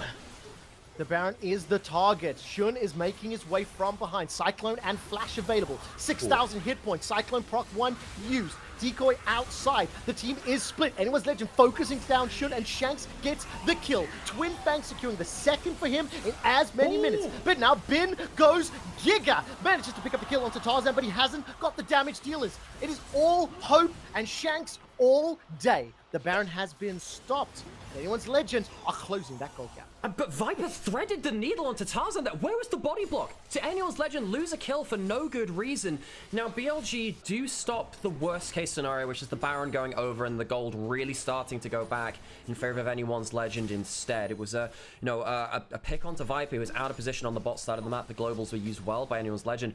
I can't help but feel, though, this should have been a game-winning moment for Anyone's Legend, and they don't get what they came for. Somehow Tarzan ends up dying. The Baron doesn't go down in their favor. Now, Shun has a good dive onto the backline. He ends up dying for it, but at least it draws their focus away from the Baron and DPSing it down and stops the objective actually going over, while Bin then takes things up on the front line. This is just unacceptable, though. Tarzan goes down because no one body blocks for him. Yeah, Flounder and Shanks both could have done that. At least Shanks comes away looking like he's picked up a lot of gold. He's now ahead of Knight. He's 4-1. This Cassiopeia, for all that she's been a bit of a bogey pick in playoffs, is looking like she maybe has the teeth, or I suppose fangs, to really punish BLG at this point. I like that. I like that. I'm going to, by the way, judge BLG. I think they were greedy. I think Shun going for the Cyclone to pull Anyone's Legend out of the pit felt odd. You had Bin, you had Shun Able. They could have lined up side by side. They could have comboed the AoE CC and tried to push LL away.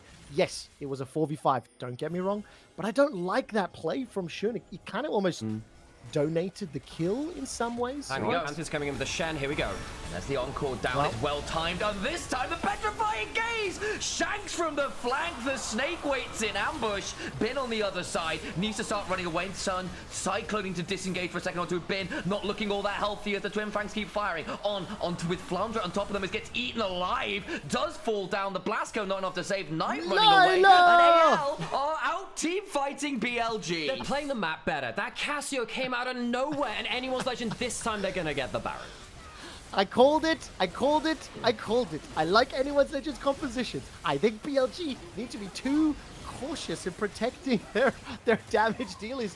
And Shanks out of nowhere. What was that? A 3-man petrifying gaze? It was completely out of vision. I think it was a 3-man. Yeah, I mean, Viper gets caught out again, and BLG... Look, when you're against a composition like this, with the double globals, you have to be so aware of where that punch is coming from so you can respond to it appropriately. They've not had the vision control. They've not been able to get into the enemy jungle to force things down. And Shanks has just built up a Medraz on his 5-kill Cassiopeia. Started with the Pantheon Shen coming through. Encore does land. I'm just not sure it's that valuable, though. Great play from Shanks. Full globals used with the teleport. Well, no teleport actually used in there, but Shanks gets off the unseen angle. Great play from Anyone's Legend to get on top of the Caitlyn again. It works out so well, and then basically Flounder just gets to keep running at the support. They try to blast cone out, but again, at this point, the Shen actually has a hell of a lot of burst and just keeps autoing away. They've now got Baron to try and finally get through this mid lane turret, and Trev, we've got a potential soul fight for BLG. We'll see whether they can contest it. Knowing BLG, they likely will. I don't think they should. I don't think they should, though, right? Look at the vision. I love what the observers are doing. They've highlighted that BLG have to fight into the darkness. You can see now that Anyone's Legend's minions are now Baron flavored, and they're trying to unlock this middle tower, right? Yeah, I think but what that single BLG control ward in the red buff, BLG, they do have an option. Yeah, I think what BLG wants to do is just try and buy some time. He's teleporting for the role quest here. It's not just the, the Billy Boss TP. He's teleporting forwards for the shields. Now, BLG, if they can find a front to back, I think they're actually favored. Reminder, the gold is still in their favor. They're trying to waste some time from the Baron buff here. They need to be careful about how they approach Fog of War, though. Dude, Look at the Trevor. Caitlyn traps. Where are they being set up? Dragon is alive, Sam. And that Baron's already down to 1.5 minutes. For BLG, this is for Cloud Soul. Volleys going out one after the other. The observers are showing. Flandre looking for the taunt on the side lane. Shanks steps forward. Enchanted Crystal, Arrow. Pantheon jumps in. The Wukong ult is defensive. Bin gets turned into a Munchkin. And as Kale is continuing to push him forward, that's the kill onto Knight. Now it's all on Viper. He's going to be able to dash away with the 90 caliber net. Flandre is dropped so low. Tarzan looking for the snake. It will take him down. Before Bin is focused next. And it is anyone's legend taking all control. Another monster team fight from anyone's legend, back-to-back Herculean wins that will erase the gold lead that BLG had. They can turn with the remains of the Baron to these tier 2s and looked at things like the inhibitors, denying the soul and potentially taking this game well out of reach of BLG. It's been a wonderful set of team fights from Anyone's Legend. We were wondering whether Anyone's Legend could work in the 5v5. They absolutely can. They're low HP, but they'll be able to take the inhibitor at minimum. Dragon is still alive. BLG might be able to get a contest on that, actually, off of these resets from Anyone's Legend, but the base is broken and AL have such a big goal swing in their favor now. Soul is still a target though, keep this in mind. I think if you do give an Ari the ability to have Cloud Soul as well as mobility on BLG side with the Wukong sign, like, there are possibilities here. Go back into this replay. No, the miasma from Shanks is huge in just a second, where you can see he gets the Petrifying Gaze, and then the miasma stops Knight, who had ulted into the Cassio, and then, of course, gets gunned down by the Ashe. Really good play from Shanks again. It's one of his most iconic champions, this Cassiopeia. He has a ton of kills on it. He's having an excellent game here on the Cassiopeia. We come back to live. Back to live. I'm going to steal the mic this time around because Tarzan's going to find a shield vault forwards, looking for potential flank angle. Is the rest of BLG. The Onco's kind of nasty. Hang on. AL hasn't got the phalanx properly presented. Ingo shoot with the cycle. The wild growth denied. The petrifying gaze. The snake gets defanged. Anti-venom secured. Viper looking for some more ace in the holes. Keep looking for the damage as BLG aren't done yet in this game. It's only the one kill, but it's a key one. Knight looking for a little bit more. Does have the flash. Doesn't want to burn the charmers yet. The fight might still continue. Vision control good for AL, but this might still deny them soul. Billy. I mean, this is going to get them soul now. I think the Cassiopeia, a huge part of the damage is down. Knight doesn't have his ultimate. It's a third on cooldown. Has the flash for the charm. Here comes the Shen Pantheon. We go again. Viper 90 caliber. Now when they've interrupted him, he's going on. Trevor, it's getting messy again. Tarzan with the G8. Flandre. Look at the Nexus. Look at the Nexus. The minions are taking away the turrets. This is messy. Hope goes down. Viper standing. Bin and Knight are here. They want soul, but someone needs to stop the turrets. This is complete chaos. God, I love the LPL. Soul is secured. Soul is secured. Soul secured for Bilibili. Knight is continuing to chase forward with all of the tools, including that proto belt. He shuts Nymaera down, but the Nexus still stands. Only one tower has fallen, and the game is blown wide open. Bilibili can still win this game. I wonder whether AL made a mistake in going for that top lane inhibitor, folks. I wonder. They chose the inhibitor over denying the soul. I think they got greedy, guys. I think they got greedy, took the inhibitor over the dragon, and wow, yeah, what a wonderful proto belt from Knight. That was surely the difference maker in that fight. Also, by the way, the bigger thing is, like, the fact that BLG were able to keep threatening AL in the river. AL didn't start the dragon. AL didn't push the bottom lane. AL didn't have side lanes pressuring with that Baron, so they missed 90 seconds of it. And then, yes, the only thing they got was top. But BLG, I don't want to say they mind controlled AL, but they definitely influenced their decision making.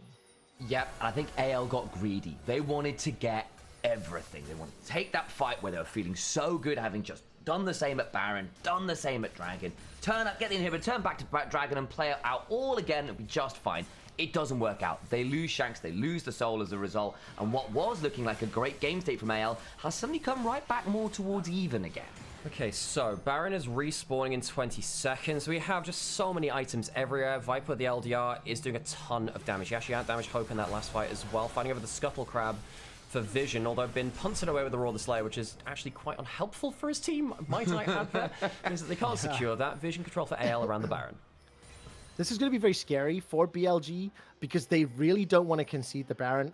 If they do get backdoored, that's a problem, right? It's going to be so easy to just slide into that top lane here for Anyone's Legend. They've got the vision control in the Northern Quadrant. And remember, the Grand Starfall from Pantheon, the Enchanted Crystal Arrow. They've got the options to set these plays up. Instead, it's going to be defensive. BLG started this one. The Caitlyn traps are set up. This is a straight front to back. Bin gets taunted in front of the trap line. BLG are pulled away from Baron. Baron has now been enlisted by anyone's legend. Grand Starfall now starts to get channeled. Drops down. Lila with a stand. United bringing him in. Bin continues to take Hope's arrows over and over and over. And Shanks is sitting on the petrifying gaze. They've pushed BLG away. We have a ton of cooldowns being used there. A lot of ultimates, the big globals from anyone's legend. BLG can teleport back in with the Scion, make him full HP. They're pushing out that top lane again. Baron has started. Where is the Scion? Is he going to come back in? Yes, he is. He's teleporting just into that tri-brush at the top side. You've got to protect your tentacle monster. You have got to protect the tentacle monster. Flandre doesn't get the taunt on tonight. The tentacle monster's down to 50%. The traps are starting to time out. Hope's Crystal Arrow is 75% available on cooldown once again. This is Burger Flip, 50-50. Baron interrupts at the smite is secured. It's picked up by anyone's legend. They've got the buff, but at what cost? Shanks is going to start stepping away. Flash available to him. Enchanted Crystal Arrow is up in 1 second. Fired defensively. And Bin is going to transform, getting the flash out of Shanks. Petrifying Gaze is on cooldown. Decimating Smash slows them down. And Flandre might be able to solo Viper, but he doesn't. He gets caught by the trap, Sam. It gets at least 2 back to BLG, but it's still Baron for anyone's legend. Tarzan with their hero play. The problem is they are now going to play the man disadvantage here as the base is being looked at. Maybe this still comes back to bite them in the long run. How much are they going to look for here? They're going to get the inhibitor minimum. There's 40 seconds on the Shen, which is a big part of their front line. Shanks has got to do the damage. He's got to do the wave clear. They're going to look at these turrets now as Hope steps forward, trying to get on top of those that flash away from the Encore. Important that. Bin in the front line, but again, Shanks is here with all the DPS. At this point, BLG are going to be warded away from those Nexus turrets. There's a TP into the base. BLG are being kept away from their own base. There's Baron and Shanks is looking for at least the inhibitor. That gets the back door. minimum. Baron empowerment is now. Can the rest of anyone's legend slow them down? The inhibitors are going to be spawning. It is still 2 minutes on the clock, and anyone's legend have already done more with this Baron than with the previous one. So good job to them. Okay, so backdoor is averted. Knight gets the recall off. Bin ends up ulting towards the base. We can turn the temperature down just a little bit. There's 2 minutes now on Elder. The Baron power play from anyone's legend is still negative. Now, of course, they still stole the Baron. That's still a good thing for them. It meant that it wasn't the end of the game. That was very, very close, though. You can see how decisive each of these teams are. Anyone's legend, when they got their big fight, they went straight towards the inhibitor. BLG, they did the same when they got that fight. Even though they didn't get the Baron, they went straight towards the mid lane as well. Both of these teams are going for the throat every time. It is a problem, though, when they miss. We're left in a very broken map state and inhibitors down on either side. And one thing just to note here, itemization-wise, Tarzan has come back now with the Guardian Angel.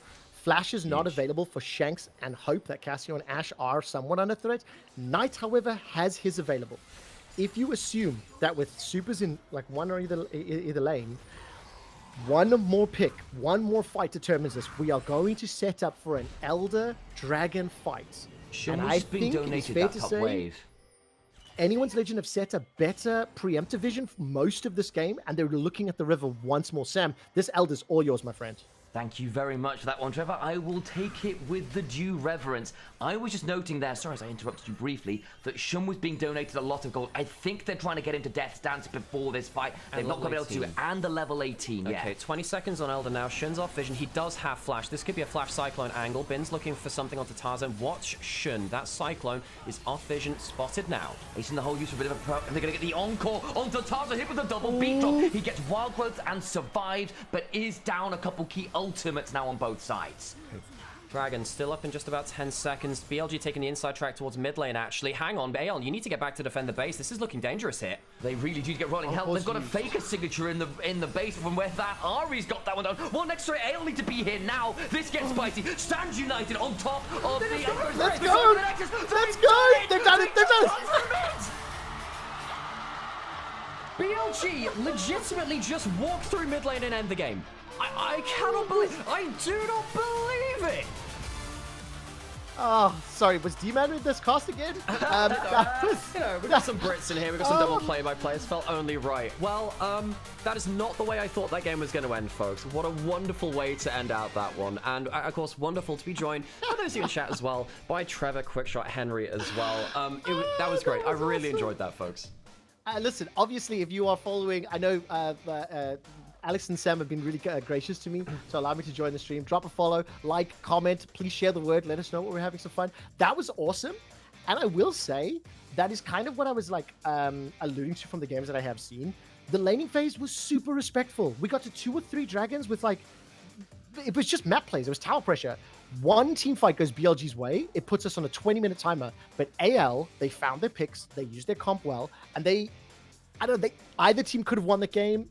And it felt like if you pick a different timestamp, you could say which team was in the lead and who was favored to win at those minutes. And I'll shout out to Nymaera in chat, who's a really big LPL enjoyer. It's actually been around on some of the LEC roadshows as well, giving out a load of LPL merch to fans of the LPL. It's really cool to see. But they're also one of those people who's really locked into all the interviews and gets all the translations. And got a really good quote from Knight saying, hey, Knight was saying that they reckon that AL were going to be scarier than JDG because AL are just better team fighters.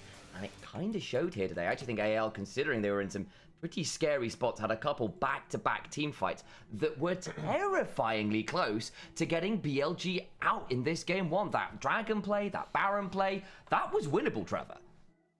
I agree entirely. And I actually think anyone's legend can put up a good fight today. I think when you see the comp, I also think there was potentially a couple more options with like the Pantheon Ashe that could have come in. Nymaera, I think you said so beautifully, like first game, stadium, elimination nerves, like it felt like they were a little more hesitant than sometimes I'm expecting. And this is just a tangent. I genuinely think BLG won that game because of Cloud Soul, because they could walk down mid so fast. I know it sounds so pedantic or small.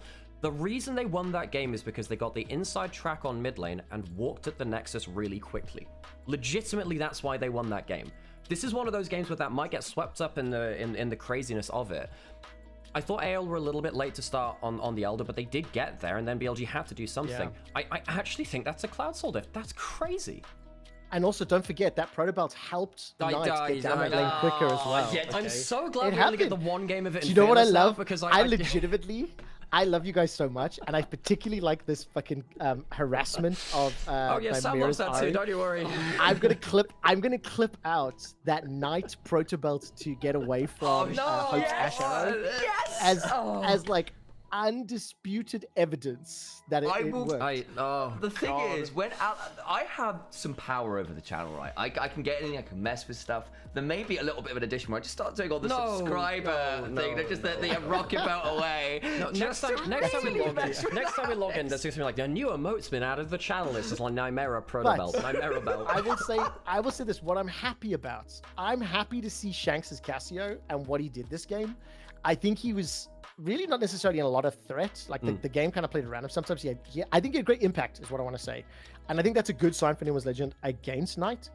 But Tarzan also received 4 target bans. Hey, can I just quickly and I still think he had a relatively good game. Look at the gold graph that's on screen. Yeah. What is that? That is Alton Towers. That is like Universal Studios. That is some G. No, hang on. It's too British. That's too British. Alton Towers, people don't know what that is. You've gone from the Mariana Trench to Everest. What it is. So of course something's right. I like that. Well, folks, this has been game 1. Obviously, we're trying something a little bit new. We really wanted to bring Trevor on because Trevor's got the co-stream rest of the LPL, and it's nice to kind of form a little bit of community connections. You know, it's not just co-streamers doing things alone; it's doing something together as well. It's been really cool to be doing this. How are we feeling, folks, about casting for the rest of the series? Obviously, a bit messy in there. How are we feeling about things? I was feeling pretty happy with the... Yeah, I did too. I mean, again, there was that one in the river where I was like, whoops, I stole it. And Alex, like, what you doing? I was like, oh yeah, sorry. Yeah. But old habits die hard. I think it was quite nice. It's like, I think we just communicated directly and we'll trade those objectives. We ended up having a kind of a nice balanced game, I should say, in terms of being able to trade for the play-by-plays. Let's do another game if you guys are down for it and see how it goes from there. Yeah. But I also think I'm just really, really stoked that I get to see the styles of anyone's legend and the star players in the very opening game step up. Yeah. Tarzan's the danger man. I think BLG are the favorite team here. I think BLG have much more going for them to actually win the series. But really good to see the draft and the approaching game 1. Can anyone's legend do it again? Yeah. I don't know. I don't know how much faith I have in them as we go deeper into a series. What do you guys think? Yeah. I mean, obviously, the deeper it goes into the series, they'll start testing champion pools very hard in Fearless, and BLG, on the whole, across every role, I trust them more across champion picks, but AL, they are LPL champions. They've won a split in Fearless as well last year. This was a game which was quite low action. Top lane was very low volatility. Mid lane was a good matchup for Shanks. I think a lot of things went well for Anyone's Legend in this game, and they still lost. That's my worry for them. I actually think this is one of the high roll scenarios for Anyone's Legend, and they still couldn't close it out. That's my worry. No, that's not what I want to hear, Nymaera. I want to hear that we're going to go 5-game series. Okay, for God's sake, look. Come on, this is the difference between your Kings, Legacies, Dynasties in the LEC and the raw, cold, hard facts of the bloody LPL. Sometimes a team is really good at League of Legends, Trevor. Yeah, I'm aware. I mean, look, I'm really enjoying watching the replays as well. I mean, even when you see Tarzan getting over the wall, I'm not quite sure if the Baron interrupts really had a significant impact on the play. Still ends up stealing that Baron. But Cloud Salt, please use Protobelt. Please use Protobelt. If Knight uses Protobelt, I'll be so over the moon. I'm watching so close. Oh, Shanks TP'd mid as well. He tried to do a Marin and Tried to protect the clear wave. the wave, yeah. Oh man, and there was still wave. There was still minions in front of him.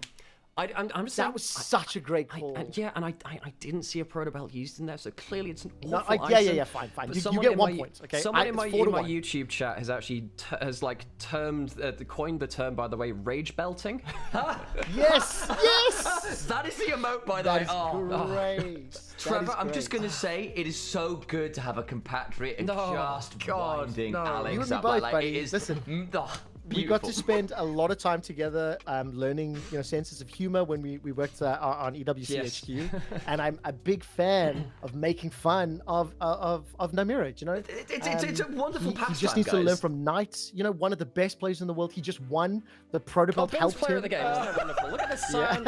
Player of the game. I think he did a great job in the front line. What do we think about Bin? Well, I think if he plays Ari top and gets a rocket, Shuts.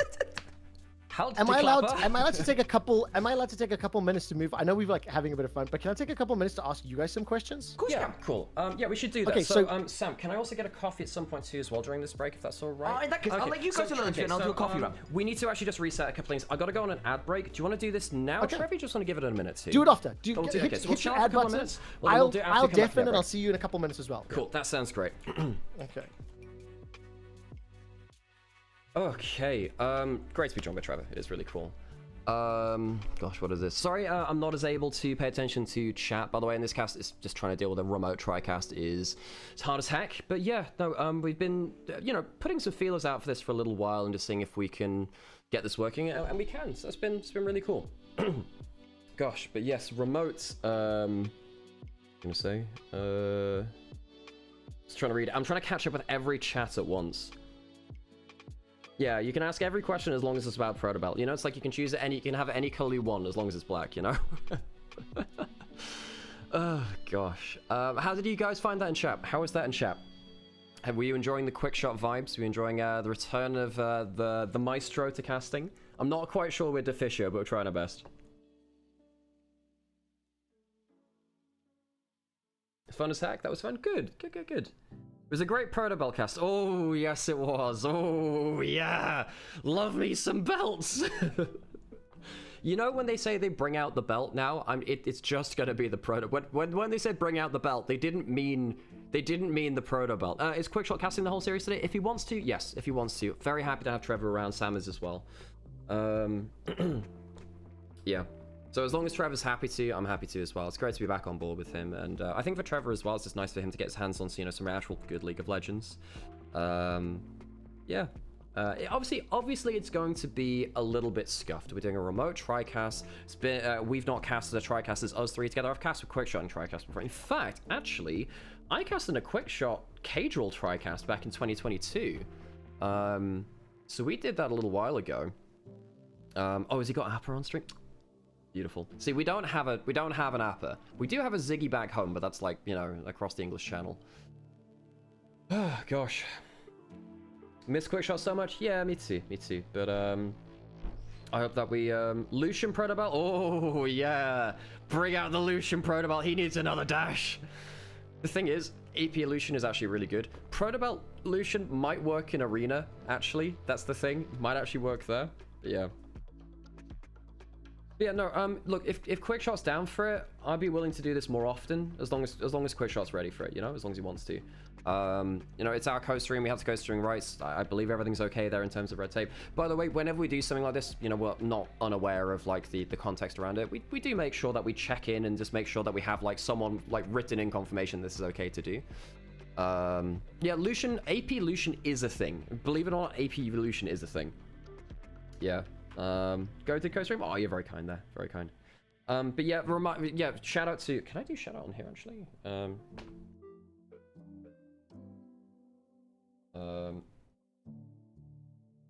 Okay, folks, I'm just gonna go take a call real quick, and then I gotta be back. Hey, Sam. Okay, I just gotta take a call real quick, and I gotta be back. 1 sec. Sam.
Okay. It's gonna be hard in this Hello. room. Just had a Summer's gonna be random hot. call from my You're good? grandparents, and I thought I should pick that up because I haven't Oh, talked to that's them in a really little while. lovely. Yeah, I know. That's they're very my lovely. my Welsh grandparents down in Bridgend. Down in the valleys. Down in the valley, exactly. Well, listen, I want to just take a couple minutes, just quickly before we get to picks and bans and we go all serious mode again. How long have you guys been co-streaming the LPL now? So that's got a bit of context to it because I was on the LPL official broadcast in 2023. Started co-streaming it a little bit during then because, oh, thank you so much for the gift subs, by the way, Luca. That's very, very kind of you. But yeah, we started in 2023 because we could kind of tell the way the wind was blowing in regards to broadcasts and seeing the success of people like Cadrel. You kind of have to have your own brand. In terms of when I started casting it on co-stream, that would have been partway through 2024 when the official LPL broadcast only broadcast half of the games during the week. So we did the other half then. So we've been doing it 2 and a bit years now, 2.5 years.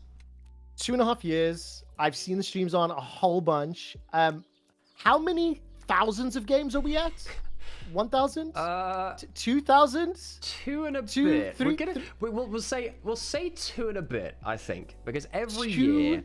2,000 games in LPL. Oh my word, that is crazy. Every year you have about somewhere between 700 and 900 games, depending on how the format changes, how many games the series go to.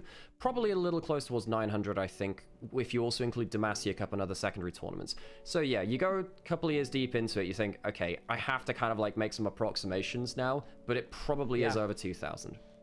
That is crazy. 2,000 games for the Hapgoods. I will say this, I've noticed a bit of a meta among some of the other LPL co-streamers that like dog cams are a thing. for people who are on my stream, you can actually see Appa. She's chilling on camera. Like, are you guys gonna do dog cam? Can I Sam, suggest that as an idea? Can you just so take the hoodie off? Right hand side on there. Right hand side on there. Okay, yeah, that. Take both them off. Yeah, that off. Get me the third one. Yeah, okay. I don't have a dog. I have an Ari cape, and that's as close as it gets. No, but hang on. I'm not here to see you in a cape, mate. I'm not here. Well, that's your viewers, Quickshot. How can you assume for mine? Fair play. Fair play. When they put this on, they get a little belt around it and it allows them to dash forward about 20 feet. No. Also, massive talent. Thank you so much, Tyrion, for the sub on my side. Drop a follow, drop a subscription, drop a like. If you're watching on YouTube, it helps so much. If you're involved in chat, if you comment, and if you give it a thumbs up, it pushes people, pushes the feed to more people. So really, really helpful. So definitely, support. Thank you for hanging. It's been really nice. I mean, look, I've done 7 or 8 co-streams. The EWC qualifiers were crazy. We managed to get a whole bunch of people tuning in because there wasn't a lot of competition, which was great. And I'm just excited that for the next couple of months, I've got a lot of content to be streaming, a lot of time to be spending on the computer. I'm old. I'm still learning how Discord works. But I'm very grateful that in this scenario, how the dynamic is shifted and flipped, from back when we were on broadcast together, and now I get to sit here and join your guys' show. So it's really appreciated. It's one of the really cool things about esports is that you run into when you cross paths with people multiple times, like people change in terms of what they learn. I mean, back in 2022, when I came into LEC, I'd only had 2 weeks of studio experience from NLC. And that was all I'd done. Now, I'd cast tons and tons of remote series. In fact, I'd say that Sam and I are some of the most experienced remote broadcasters in the world. Yeah, we did LGL, we did UK scene. In fact, Lookout was saying that both Milky Cereal and us have co-streamed their team before, which is you make these contacts and cross paths a couple of years later, and you pick up a thing or two. But of course, the camaraderie and the feelings still stay the same, don't they? Into draft now for game 2. All right. By the way, I still wanted to highlight the fact that Tarzan's the danger man. I also appreciate that for today's series, we've actually swapped sides. I think something like 13 out of the 14 or 13 out of 15 games, teams stayed on exactly the same side this entire weekend. So we're actually seeing some pivots and changes, and I want to see how that's going to affect the draft. Yeah, because again, obviously, they've done that thing where they've decoupled first pick and counter pick from side select, or from being on blue and red side, which has made things a little bit weird on that front. Because what it does mean is then you start having a bit of a conversation about terrain, and that does matter at a very high level. As if you are running Misfortune on red side, you can bullet time from over the back of the Baron Pit wall, and that makes her more valuable in that scenario. So there are those little things that start to matter there as well, but often then it's more of a question about, well, what side, what pick select do you prefer? Yeah, so for instance, on the side selection, blue side is great at invading Raptors with the top laner. Flandra loves to do that, and particularly in the LPL, that can be a big factor. And it sadly, though, it does mean we don't just have red 5 anymore. Of course, the Luke Skywalker pick, as Sam talks about it, the last pick in the draft. Red's 5 standing by. Maybe not the same anymore because red side's first pick here. And more importantly, Tarzan locked in Nefiri. He's the only one that I personally give the we have dog cap. Pass to worldwide. We have a dog cap. Okay, 7 games played this year. 5 of them are wins. But more importantly for me, it's the way that he plays. He's got a 6 KDA on this champion, and just 2 or 3 days ago, literally dismantling people who stood in his way. So I think when we look at how LGD were destroyed, that's going to be a concern for me, and I want to see what BLG do laning wise. The other thing that's been let through is, of course, the Jarvan, which is another one of those very, very high priority junglers. Again, you don't win the 1v1 versus the Nefiri. You can see some debate for the Lee Sin, which is a bit more mobility. These are all very fun hovers. Give us a Lee Sin. And he is going to go towards the Lee Sin. There we go. Can absolutely see this one fight toe-to-toe with the Nefiri earlier on. Again, LPL is one of the better regions at playing with Nefiri in general, basically because, as we were talking about, when we choose to fight between objectives, often to blow off flashes and that kind of thing, and Nefiri is one of the absolute best at abusing those kinds of moments. You can see the Lucian Milio for Open Kyle as well. I'd say that Rise Lee Sin's pretty damn good at that too. Because there are some champions which don't need ultimates to kill you very easily. If Rise roots someone in front of a Lee Sin, the Q is point and click, and that is really not okay for a champion to have like Lee Sin. It's just not fair. If you have a Renekton there, that's also someone that can point and click. Finn, I think, is just going to go for solo lane domination now. The Rise gives you the global from mid lane to go towards a volatile top lane matchup. Remember at the end of last game, Trevor, when I was talking about anyone's legend, things kind of went well for them. They had a non-volatile top lane matchup. Things didn't explode out of lanes.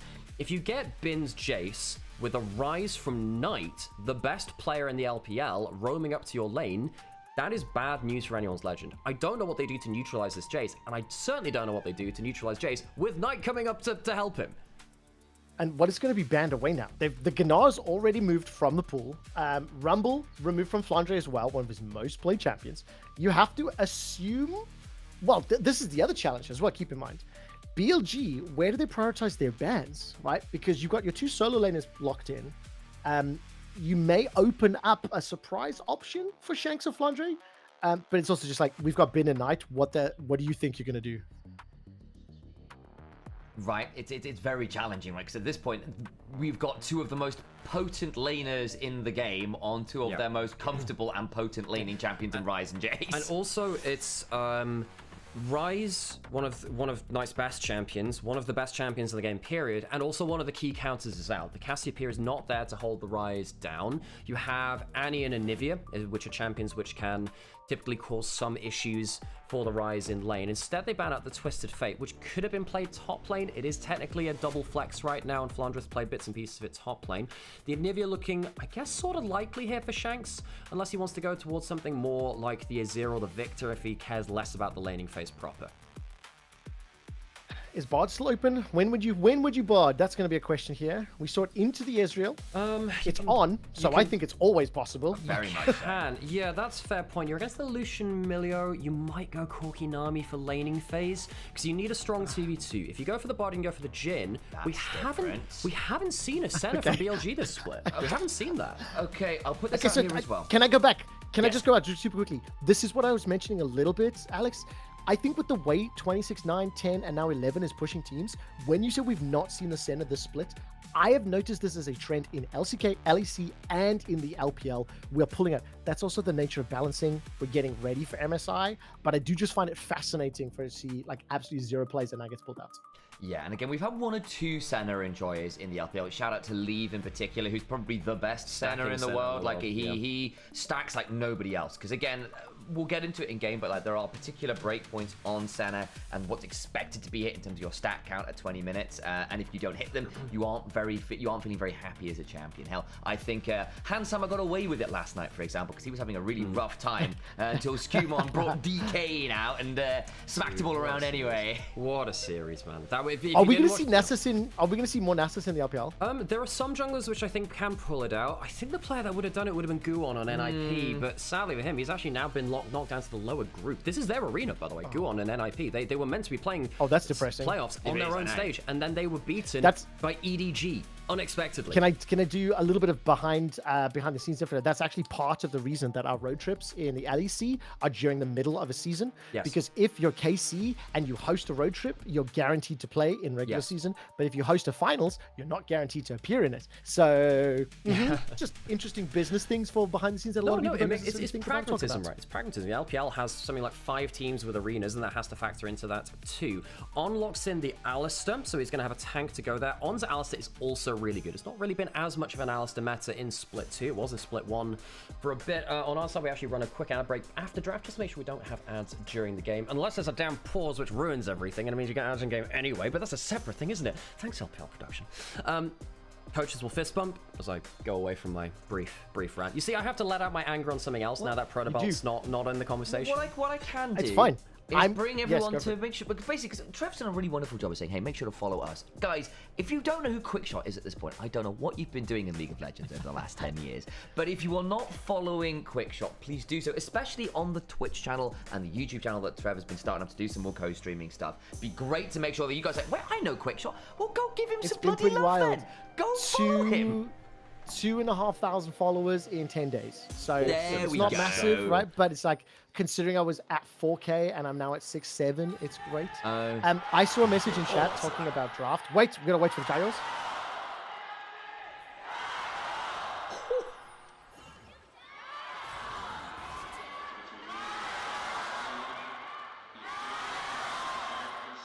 The Gyros wait for no man, Quickshot. Bloody Yeah, hell, that is the case. I'm a fan. I think anyone's Legend have won some people over in the arena. I think that was more balanced than the first game. Yeah. But I also want to say this. I really like Alistair as an option into when you look at picks like Aurora and Ethereum. The Unbreakable is just so valuable if you are going to be one of the initiation tools. But when I look at BLG, I once again look and go, they have an intricate team fight because you've got a non-stand. You don't really have a frontliner, right? You've got a lot of mobility between some of the matchups. But if Cassante gets ahead and K1000 years you, I get a little nervous. Yes. I think there's windows. There's windows for Tarzan and the rest of the squad. Yeah, but this is why in LPL, I don't always focus on the team fights because we can see already, look at the minimap, so much is about early jungle invade. Now, I think you go to Europe, you go to NA, a lot of it does come down to those gate game team fights. Right now, it's about early jungle packing. Level 1 from Viper and Honors, they contest. Contest onto the Krugs and punt Tarzan over the wall.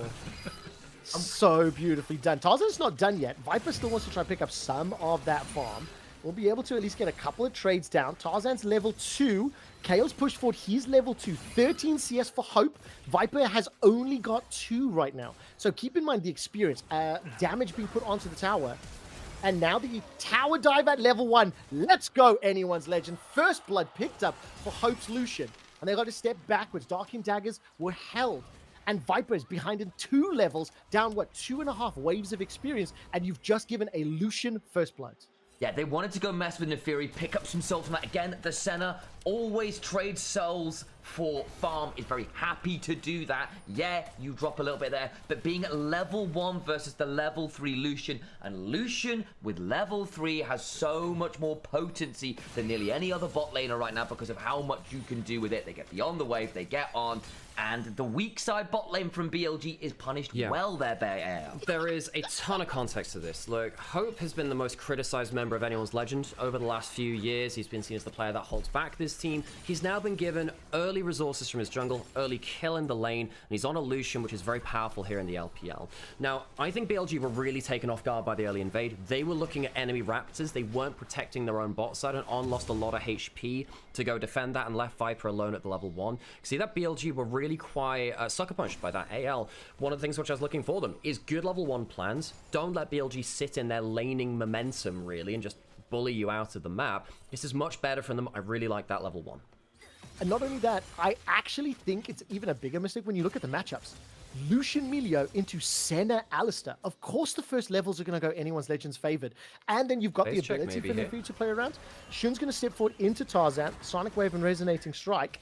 Daggers go up. And look, Knight already the first to move. If that continues, Bin is also pushing in that front lane, the top lane. So BLG are more likely than not going to be able to move first in the middle and top lanes. Kyle's also roamed over, though. There's going to be a bit of a support number advantage there. They end up protecting the route to respawn. That's important. Tarzan actually traded really well back against Lee Sin there. Neferi, you hit a double Q, you heal, you do a ton of damage. The champion is really busted if you hit your skill shots, turns out. And Tarzan knows how to use that very, very well. Now, the Lee Sin Rise is going to be a very important combination for BLG. When the goings got tough for BLG, one thing that they've relied on very heavily is Shun and Knight on a burst combo, whether that was Vi Ari or something with a Syndra involved, Nocturne Oriana. They play kind of every kind of flavor of it. The Rise Lee Sin has been a recent LPL favorite, where the Rise is Rune Prison someone in front of the Lee Sin, and they get decked. There's very little you can do against the Lee Sin landing a full combo onto you. And Shun Knight in particular for BLG, this has been bread and butter for them. I'll also want to point this out here as well, that obviously you were chatting about, hey, the intricate team fight from BLG, Trev.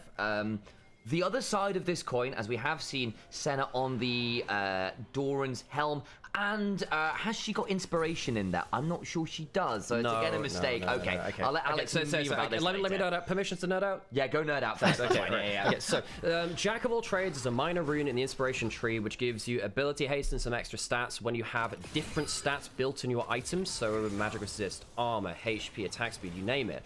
Doran's helm gives you a lot of stats as an AD carry you wouldn't get from other items, and allows you to get a lot of value out of Jack of all trades. But he hasn't taken it as a rune, so he's built up the Doran's helm, which is, don't get me wrong, it's not a bad starter item. But the real power of this on champions like Lucian or on someone like Senna at points too is that you get value from a weird rune interaction.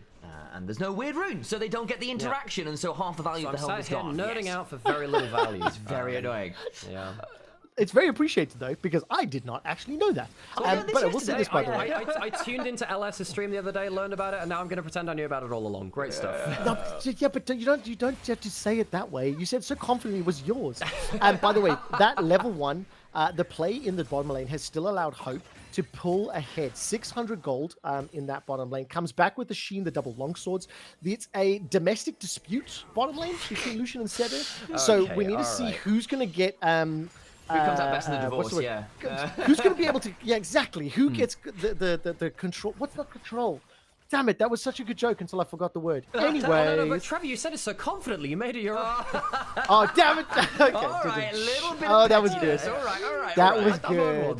That was custody. Custody's the word. That's what I wanted. Back into like gameplay here. Now, Trevor, one thing about the meta for this year, which I think is really important in almost every region, the scuttle crab that spawns at 6 minutes is very important, and anyone's legend just got that. You'll notice why. It's because it gets you level 60 if you've been farming properly in jungle. If you get 2 full clears, get the level 6 scuttle crab, you get your ult first. Neferi needs a little bit of time to get into the game. Getting that scuttle crab, because of the bot lane prio, does genuinely help the Neferi, the power champion on anyone's legend, to get ahead. It's going to be a bit of a play bots as the Cullings come on down, and also the Neferi is coming. Quick shot, mate. I think they're going to dive this. It's time, level 6. Unleash the hounds, Tarzan. Run from the jungle and give Hope yet another kill. Plates have already been secured in the bottom lane. In the middle lane, by the way, Shanks was roaming down. Viper gets jumped on again. This is a triple kill total for Hope in the bottom lane. He, while being one of the most criticized players, has got all the tools needed to take over this game. Yeah, and BLG, this is something they got wrong versus WE earlier in the bracket and playoffs, where they would just say bot lane will be fine, because most of the time they are, until it goes wrong against champions which snowball, like this Neferi or even the Lucian on the other side of it. You've given over what could be a game-ending lead, if used well, from anyone's legend on the Lucian. Viper and On, they very rarely get resources from their team. They are very used to having just survival in the 1v1. Viper on Caitlyn, Ezreal, Jhin, strong champions which can exist on their own.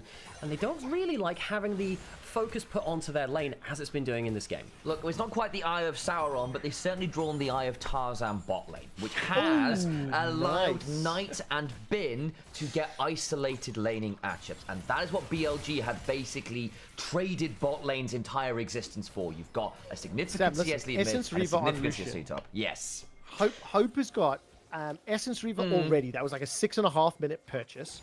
Tarzan goes, ape together strong and ganking bottom lane, bringing all of the party fun. But it has been at the cost of the 2 solo lanes. Both Bin and Knight are up like 20 CS solo. And that's almost a solo kill purely. Dark and Daggons misses. Come on, Tarzan. The secondary shot does. And I think this is starting to get scary because Knight and Bin may not get a chance to impact this game if Hope has already won it. And this is why, in game 1, sometimes narrative have a reason, folks. If you say the same thing enough, people understand why it happens. LPL is the region of junglers. The level 1 invade in jungle helps give anyone's legend the win condition. The level 1 invade leads to the later dive.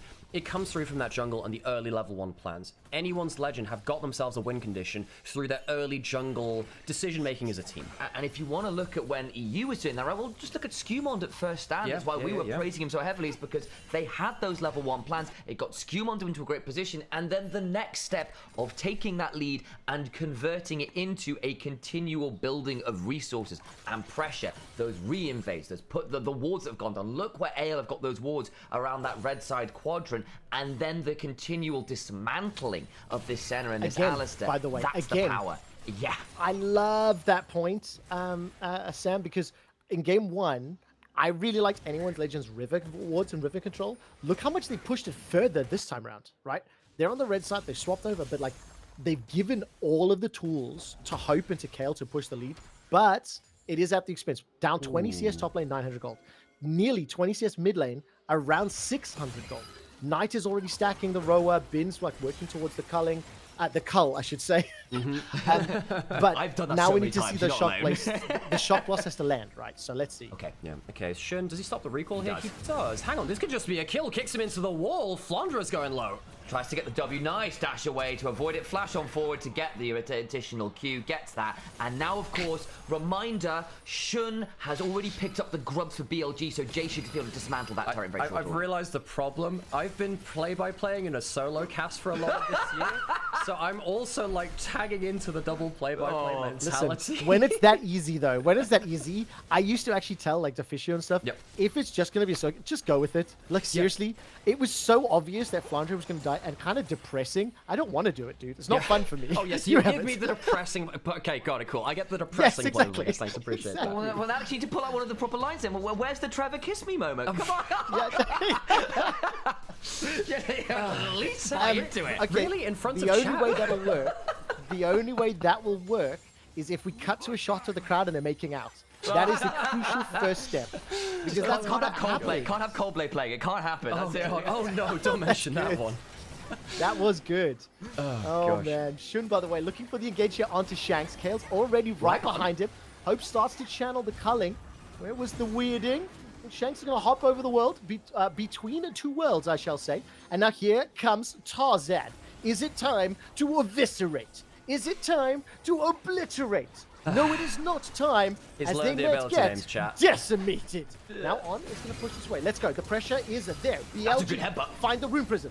Sonic Wave. Where's the Lee Syndrome? Not going to be enough. Hope forced to flash defensively, running for his life. That's in the middle lane. Kale's going to sidestep Senna's ultimate, and Tarzan gets another. Shun uses the Dragon's Rage kick just to buy time, and Flandre is holding off 3 members of BLG. It's a 2,000 gold lead. It's anyone's legend in control. Bin thought he could one-shot Kyle. He misses the calculation and goes down. That's a good play from anyone's legend as they initially start with a good play onto Shun. This is one of those moments where you see HP being almost as useful as a kill. They don't kill Shun, but because he's so low, they realize, hang on, we can just fight. We can fight with that jungler being low. Anyone's legend take the kill onto Bin now. They got the dragon afterwards. They go back into the replay. Typically, you see a full HP Alistair with ult, and you think, this is a good moment for BLG. They punch Shanks back in, but they don't get to capitalize. There's no Rune Prison immediately after, and Bin thinks he can get the isolated play. It's a very close confrontation, but they don't quite combo up with the center ult well enough. Kyle lives. Bin, I think, would have died anyway. Close run knife fight. I mean, speaking of Knight, right, like, didn't want to burn the flash, but as a result, because he was kind of in the red buff pit, wasn't able to kind of full combo Shanks once the headbutt came on forward, so Shanks actually managed to get over towards the wall, and they couldn't quite kill him off either, and that became a little bit problematic. And again, we've now got this 1,200 gold, 1,900 gold, let me read my numbers correct. They've also got the double dragons. AL are in a great spot this game.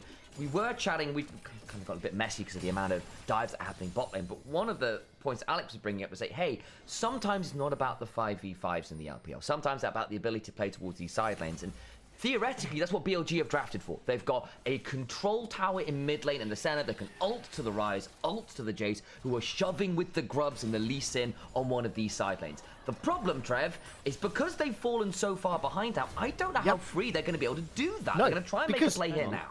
Teleport coming Yeah, but through. listen, if Knight is trying to play on the side lane, this time around there's no knife to fight Knight, but it is not needed. 4 members of BLG are still taking over 10 seconds to kill Flandre. While that's happening, cross-map in the middle lane, plates are going down. Shanks' Aurora in the top lane is left solo to pick up the farm, to pick up the plates. Multiple teleports are expended. So, yes, you've got the kill into Flandre and to Cassante, but that's not the danger man. If you start playing those side lanes and then all of a sudden Tarzan comes in with the Hound's Pursuit, there's enough damage to tower dive with, insufficient vision.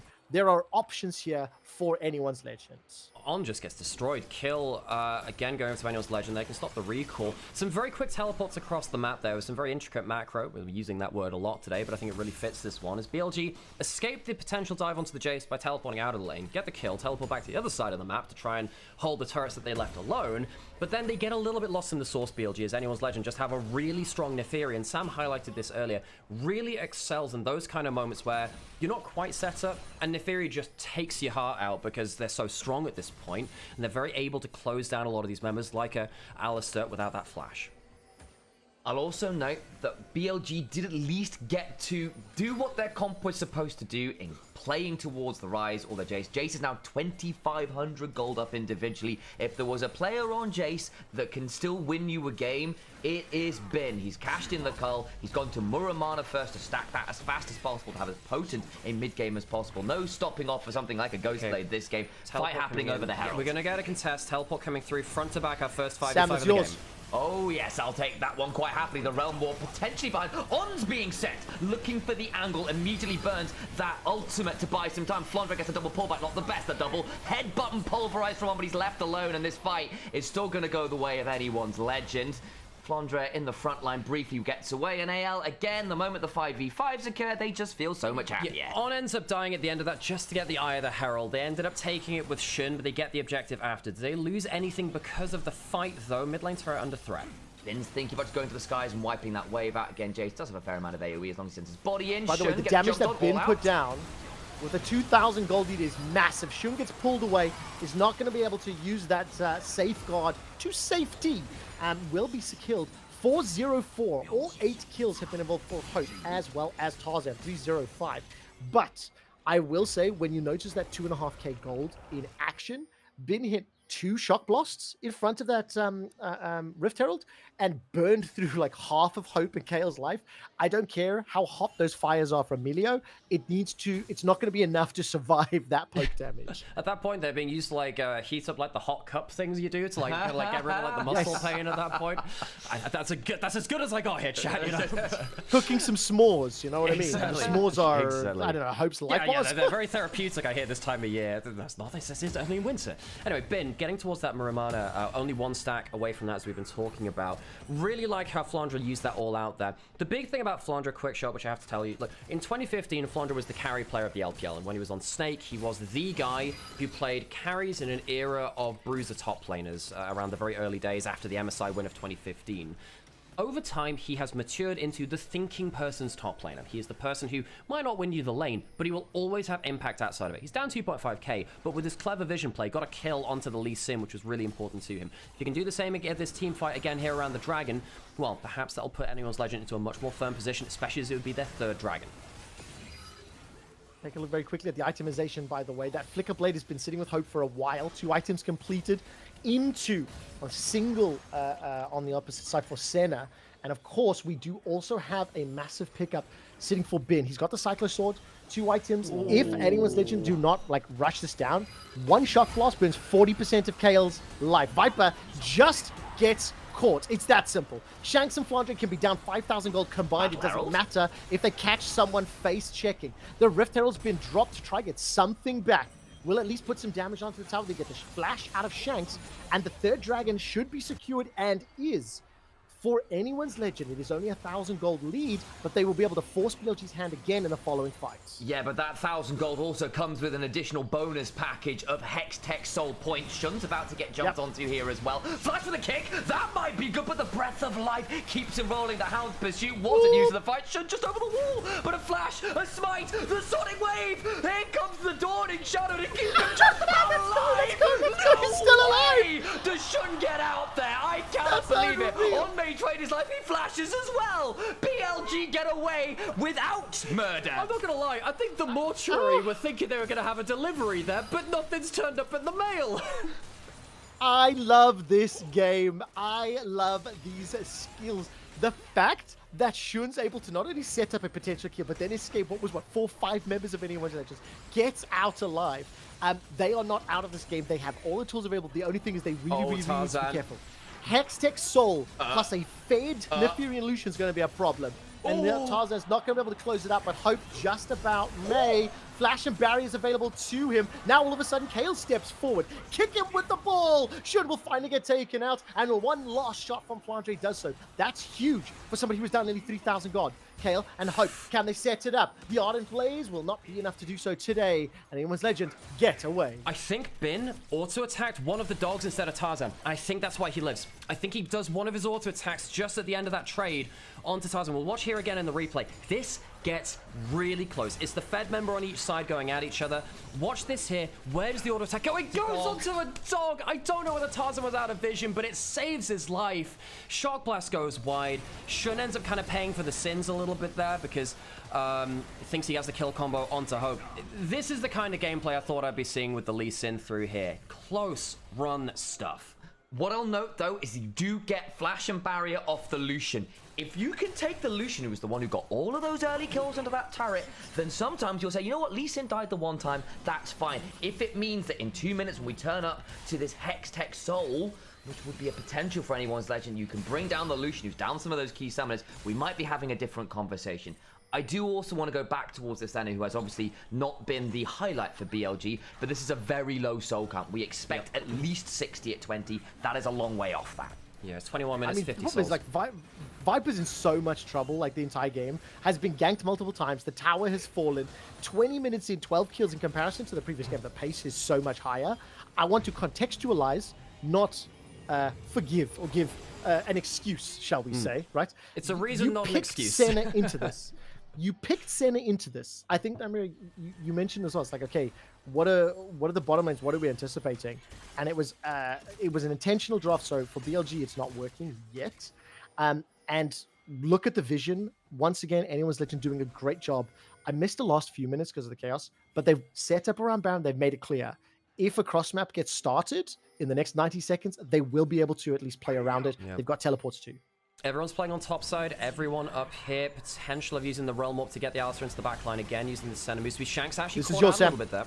I'll keep an eye on it quite happily. Flandre gets away with the path. Megashun needs to safeguard out. Scuttlecraft, the fight over there. The Between Worlds comes on down as Shanks looks to find a bit more. The Shock Blast after follows. Tarzan eviscerating in. Will Hound's Pursuit still available? In goes Shun! Again he finds a pick! This time the Fender Fury goes down. Dragged all out. Jungle is traded. The Shock Blast lands onto. BLG sends blood in the water. Flash for the Rune Prison. The Breath of Life undoes that prison. They get out of jail. Not quite for free, but close enough. LPL Lee Sin, man. That Lee Sin is speaking no English today.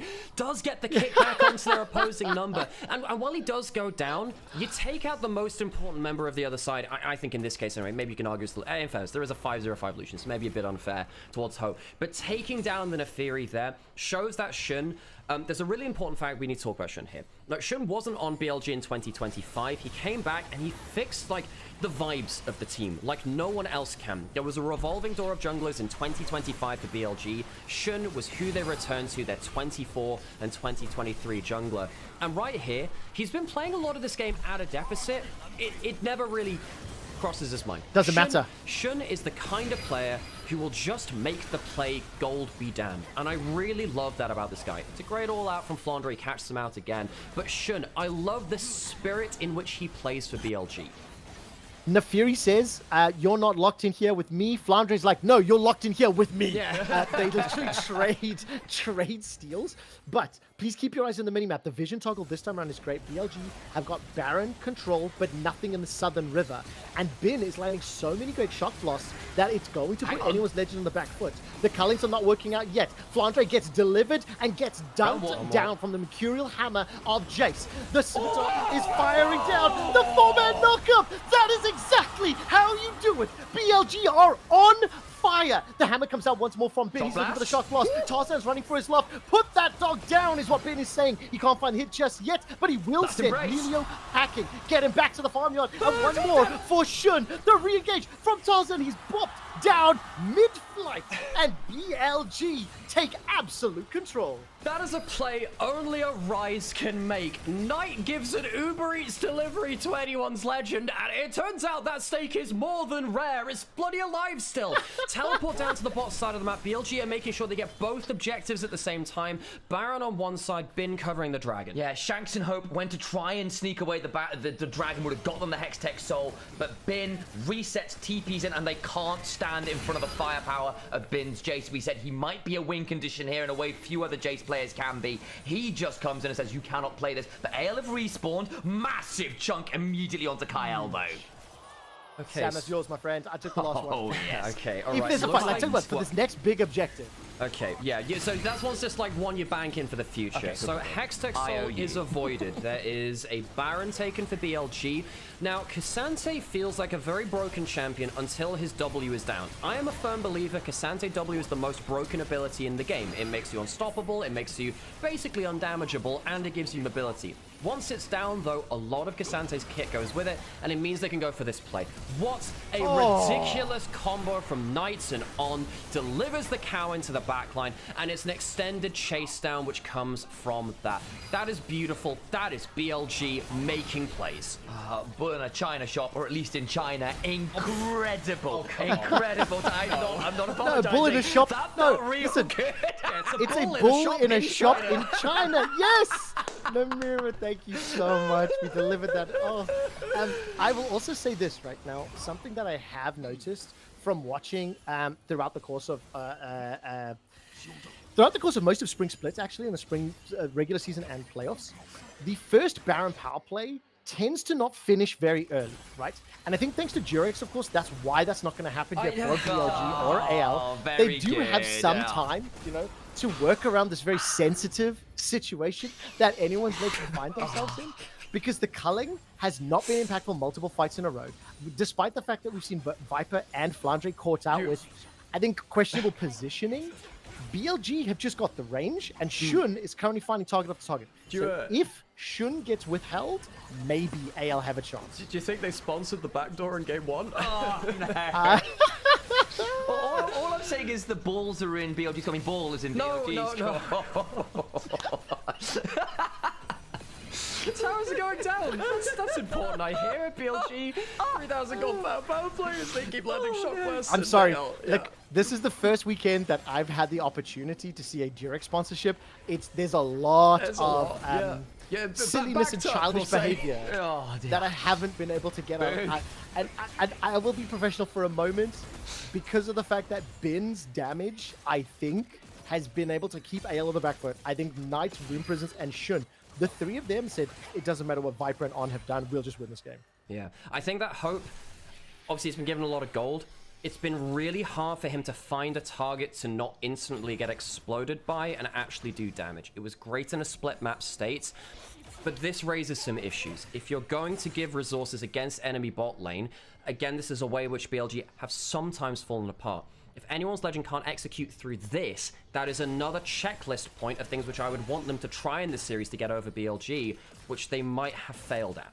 And again, we were joking. We've joked on the Hopium podcast with you, Trevor, about BLG standing for bad late game. That has started to shift over this split somewhat, and actually credit to them. They were the ones who were behind this game, and they're now in a great spot to take this one all the way. And I think there's two reasons for that. I think Shun coming back helps the spirit of the team. They don't just collapse when one thing goes wrong. And the second thing is, I think, it's confidence. Winning first stand for BLG wasn't just big for the LPL crowd. I mean, we've heard the Gyos at the start of the games. They are huge. They roar in every arena now. But I think particularly for Bin and the other players, it's a real kind of like seal of approval to say, yes, you can be the best. You can be the best in the world. You're not second best anymore. You're not losing game 5 at, Worlds Finals. You're not losing to Genji at MSI 24 Finals, something like that. This is the first international title which BLG ever got, of course, ever since becoming that kind of crazy international household name ever since 23 before Knight came through. There is something different about this team. They're still in the lower bracket. They're still in a deathmatch against anyone's legend, but this is in the context of why we believe in this team. You wouldn't know based on how the game has played out. Like, anyone's legend, I think, have been really controlled. I think anyone's legend have actually had really good moments. But when it comes down to the individuals stepping up and shining, like BLG, just not paying any respect. Just super quickly, if you're looking at my stream, my dog has decided to come and play with me, so she's literally sitting under my feet. Aww. She's a Samoyed, for those asking, so the upper cam's really cute right now. And Sam, the next fight is still yours, my friend. Okay. But I will draw attention to 3.5 items completed here for Bin already. 3,800 gold is the lead. Knight has got himself nearly full build. He's got Proto Belt as well. We Wait, like it on hang on, Ryze. hang on, We got hang on. Proto Belt on Aurora. We like it on her too. Okay, you're bringing out the belt. We've got a dragon in 30 seconds, and Knight is still in the side lane. You can teleport in if he wants. Oh, Hope just eats all of his health bar. The Breath of Life keeps him alive. The culling comes on down. He just about gets with what Shankster. Looking at that potential angle, goes between worlds just about now. Lila? Looking to find the angle, doesn't quite get the damage he needs, and Viper gets out alive, has to burn both summoners, but is in one place. AL have better position in the river. Knight chose not to teleport in early there. Lots of cooldowns, lots of Here we go. HP. Knight got the recall in. How powerful is he now? Teleport for the shield from Flandre. Oh! Like 2 feet away from him! Oh, he does get rooted up though. The last embrace still there. Shun's down to 20% HP though. That's problematic. Flandre Flandre surviving. Look into the lane we go though. Bin blown up. Flandre down into pieces. Dragon down to 4,000 HP. 4v5. The shot blasts keep landing. AL think they might flip it anyway. Can you smell the burgers? In goes Shun. He gets out as well. Tarzan will call the back, but I don't think anyone's answering. They can do nothing for him. The Realm Warp Viper is here. Kyle runs, but poor little Milio, my friend. Your little fireballs mean nothing to the snake in the bot lane. Huge fight for BLG. They'll take the dragon, and they're likely taking the game off of this. It might not be at this moment, but I think that's the gold lead which will break the spine of anyone's legend. Knight chose not to teleport, and Tarzan goes down. Knight chose not to teleport in early because he could back for an actualizer, come in, and just take the heads off of anyone's legend. Unbelievable team fight from BLG. I think Bin had one accelerated shock blast to chunk down about 60-70% of Hope's hit points, and then as soon as he swaps to hammer form, the burst damage is too high, the item advantage is too much to deal with, and the fact that Lucian is such short range, he simply can do nothing about it. Flandre, what was that tweet? Tarzan, that teleport in the previous game, we saw the Tarzan Pantheon that was bad, and this time Flandre, that TP sucks. Yeah, you get a shield after you teleport now, but sitting there in front of the carry, not the best scenario ever. Shanks gets a crazy amount of damage down. He almost one-shots the backline, but he dies for it, and Shun goes in and explodes the Lucian. All of this gold on the Lucian has meant jack all. It's done nothing in this game. The Lucian has not been able to execute, and the complaints about Hope must be pretty close at hand for him. It's not a great situation to be in as a player, but those doubts, that's a big amount of gold they gave him. He's not using it. Whereas on the other side, Bin took that gold and turned it into a hubris. A hubris at third item is the kind of imperious arrogance that Bin's become known for. Shun's going to get jumped on here with the Hound Pursuit and the Culling. He's still alive, the Dawning Shadow. Oh my word. Try to take it from him because the madness keeps rolling. So much damage from Senna considering she was obliterated from the game. Viper's now looking to close AL and take them down for a second time. The Dawning Shadow plus the Accelerated Shock Blast, it ends up being a quadra kill for Viper, saying, Hope, get wrecked. I can't believe that the game starts with all the kills to Hope, but folks, Hope is gone, at least for anyone's legend. BLG, I think it's less about Hope, more about cold, harsh reality. They are stomping anyone's legend. We'll go 2-0 up in the series. 3 match points for them.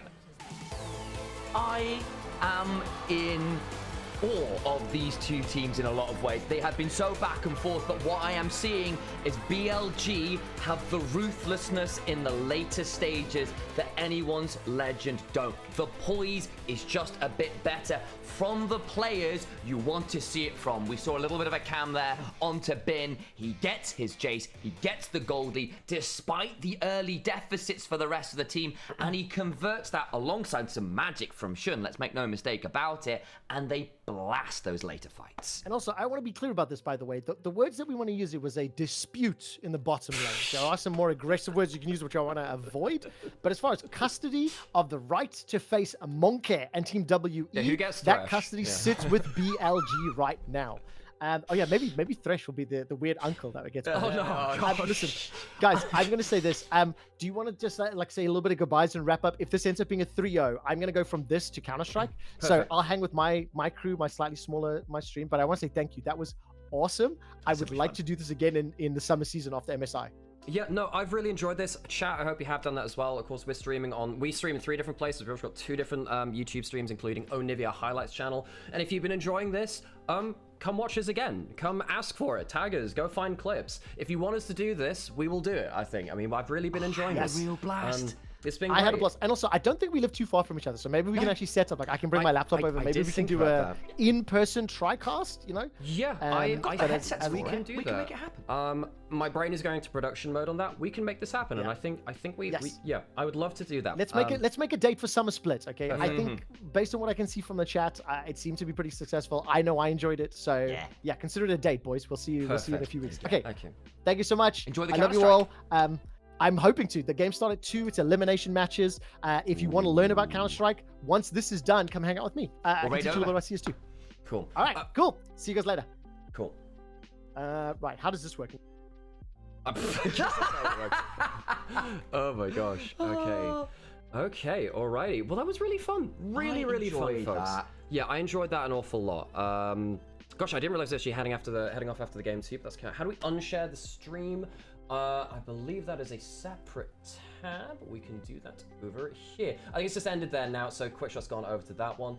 Awesome, though. Really enjoyed that, folks. And yeah, if you want to see that happen again, let us know. Let us know and we'll do it. That was really fun. You know, Trevor's a good friend, and I hope you enjoyed a little bit of that. Of course, we've got a game yet to go here in this series. Sam, can I trouble you for another coffee? You absolutely can. That can be arranged. This can go off as well.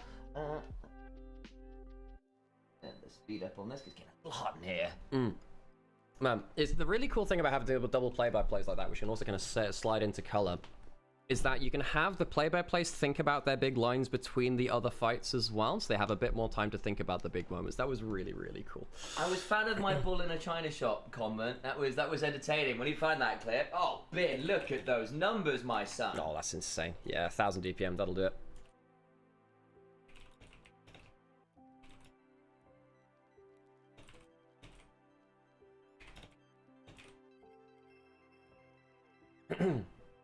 Okay, whoever decided to have hope be the focus this game needs to think again. I mean, the draft was pretty hard to execute, sadly, in terms of like him getting access to targets, but they should have been able to do more. That Tarzan on Neferi and Hope on Lucian, like with that kind of lead, you should be carrying that, and they just didn't do it. They just couldn't do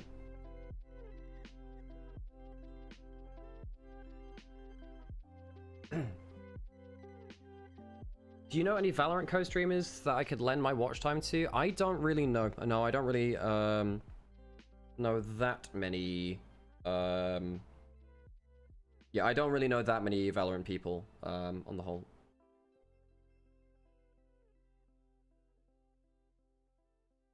Okay, folks. So, if you've been watching along with us, we're going to go put on an ad break. Make sure that we don't get ads in the next game. We'll wait until the player of the game, and then we'll roll on with the rest of the series. This is looking a little bit like a 3-0, folks.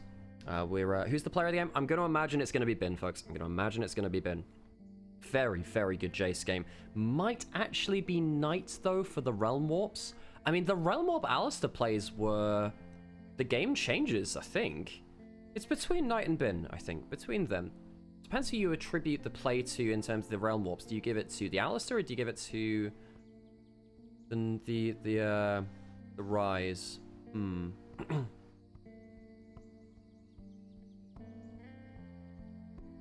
Also, I'm glad that my PC didn't explode doing stream together in Discord and stuff like that, because sometimes it can do that.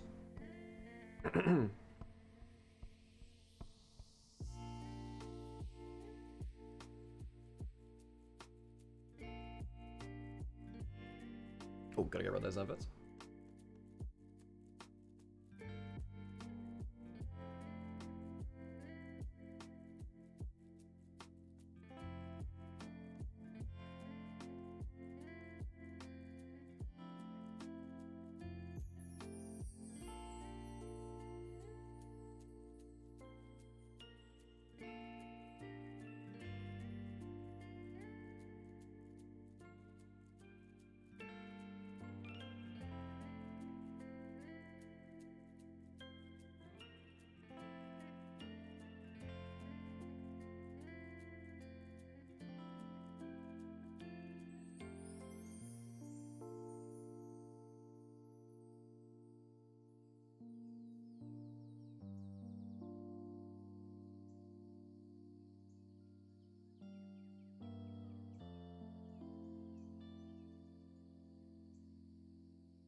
Angles for cozy campfire in the summer, summer solstice and bonfires, grilling and jumping over said bonfire traditions in North Europe. Yeah, fair play.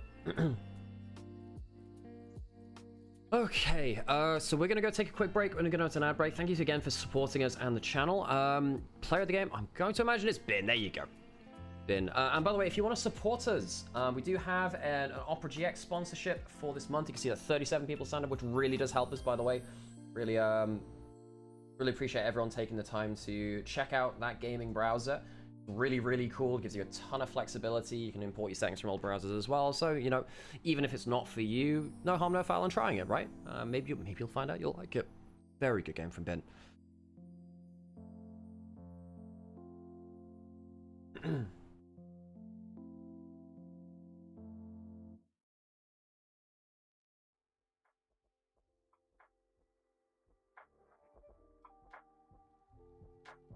Get hydrated? Yes, I will get hydrated. A couple of votes to support, one for jungle. Fair play. I mean, Shun had some great kicks in there, didn't he? What if BLG loses the next 3? Then they're out. Then they are out.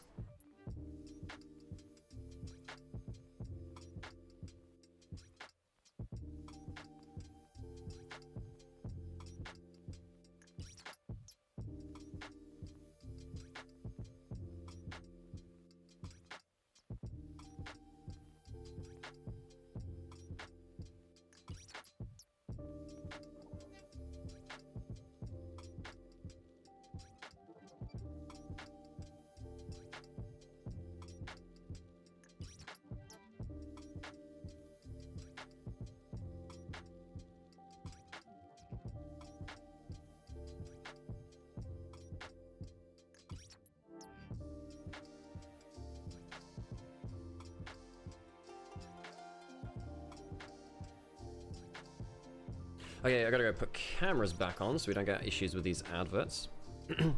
Stayed up watching G2 last night. The Nasus was laughing at 3 AM. Nearly woke my whole family up. It was a great game though, right? Like Sam and I have a bit of history with Skimon because we were casting him back in 2021 when he was a Nunu one trick. So good history, right? Good history. So yes, I love seeing him succeed. I really love seeing him succeed. He's such a great player. I think that Skimon might be on the fast track to being best European jungle ever. It's getting to that point. It is getting to that point. Right. See? I do something during the break.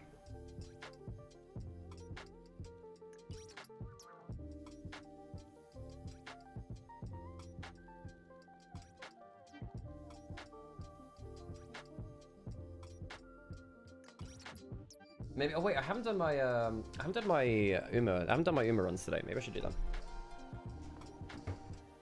Yeah, we'll do Uma runs, I guess. I guess no, I can do all. I'll do Open Task better, I think. But yeah, I don't know, man. I mean, BLG knocking out their old coach is definitely something which is very spooky for Big Way. You know, Big Way, of course, was their coach for 24 and 25. Some mixed results, we shall say. They knocked out Maokai, then Tabe. Yeah, Maokai there too. Wait, did they already knock him out? Yeah, I guess they did, because he was... I guess they did. Yeah, because he's back on EDG, right? And then Toppy's... I think this would be like their last of their old coaches, right? Also, forgive me if I'm wrong. If anyone's legend lose here, haven't Team WE outplaced every player that's played for them before? Because Shanks is the last WE. I don't think anyone on BLG played for Team WE nor Top Esports, right?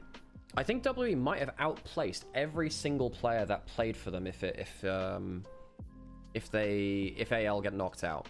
Because of course, yeah, I believe that's the case. Which again puts into context how good their run's been. WE's run's been. I hope they capitalize on it, you know? Ooh. Maybe I go spear build.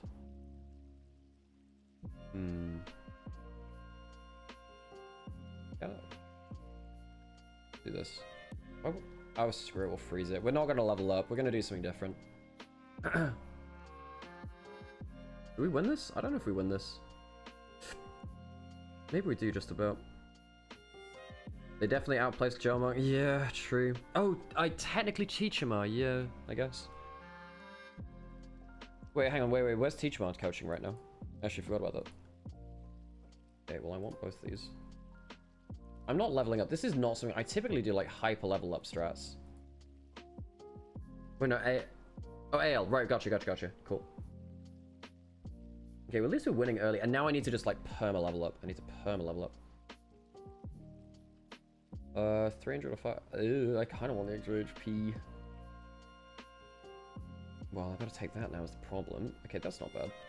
That's not a. Ooh, we actually take this for gold. Level up, right? Yeah, this is fine. This is actually okay. Oh, 3 multicast. That's good.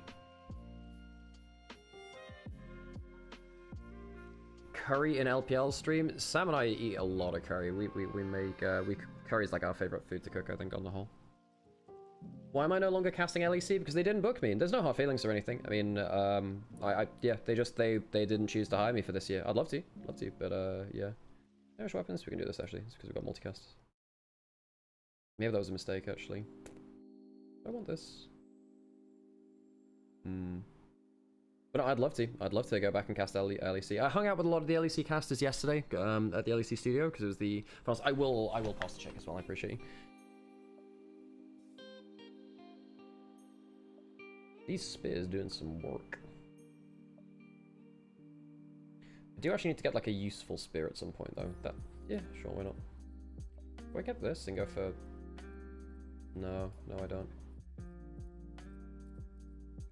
Don't even know what this thing does, by the way.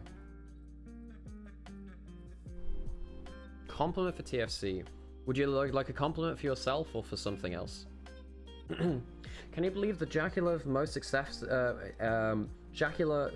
most significant best of 5 win against a Korean team was KT Rolster World's 2018 quarterfinals? Kind of depressing. I mean, that was the super team. That's very, very impressive. Either. Let me have a think. Ooh, what do I want to do this? Upgrade a rare item? Is that a rare item? I've actually never seen this upgraded, so I'm going to do that. Oh, does that? Wow, that thing levels up real. That thing's nasty. It's like, we want this. Yeah, we want this. Sell that. Level up. Nice. Okay, we're getting pretty close to game now. Any idea what happened to Doonby? I mean, he just did badly on NIP, right, I guess? Oh, we might get outpaced here. Yeah, we get outpaced. That sucks. Not so much, man. Oh no, we actually win. Huh. I am somewhat surprised.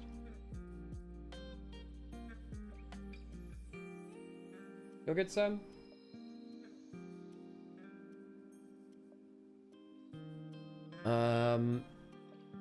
Yeah, I actually don't think I've ever seen someone as dedicated to a fandom as yourself, TFC. I think that genuinely, like, you are so dedicated to. We can get rid of this now. Actually, we can.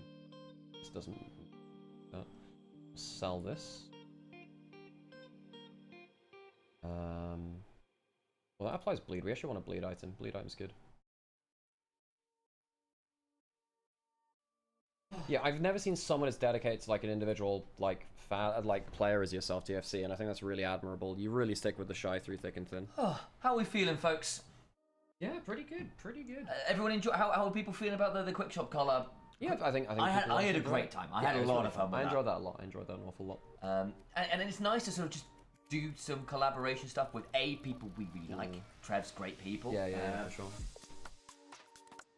Refill my water while I'm at it, thinking about it. But the other side of that as well is like actually just getting some community collaboration stuff. One of the better ways you can grow as streamers is doing cool stuff with other streamers. So yeah, for sure. Hope you guys enjoyed that.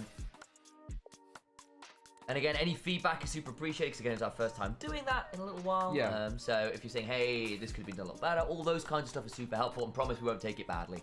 Yeah. No, for sure. Yeah.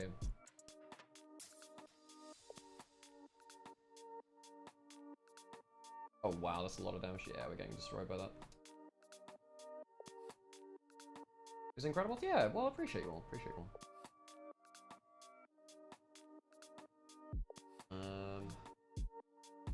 Want me to do food later, Alex? Yeah, if that's okay. Yeah, that's fine. Okay, I'm just gonna get some chicken out of the freezer to defrost.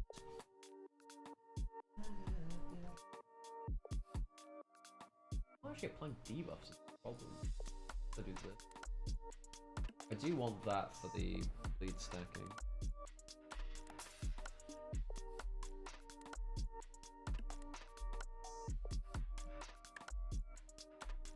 I think we've been outscaled a bit now. I just don't have any debuffs I'm actually stacking. Yeah, this is not close at all. Oh, sucks. Okay, back onto stage. Let's end that. Change the volumes over.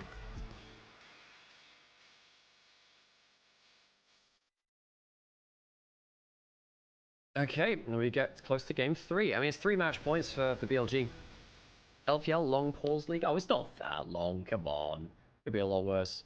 Did you catch the LCS series earlier today? I only saw that. It was kind of like very, very disappointing for Cloud9.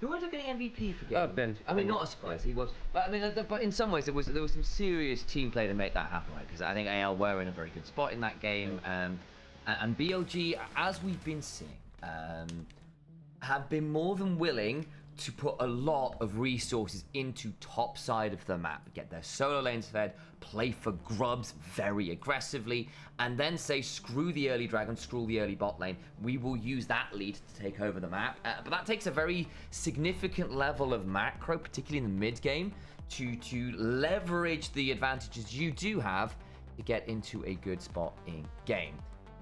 We are into draft here for game number 3.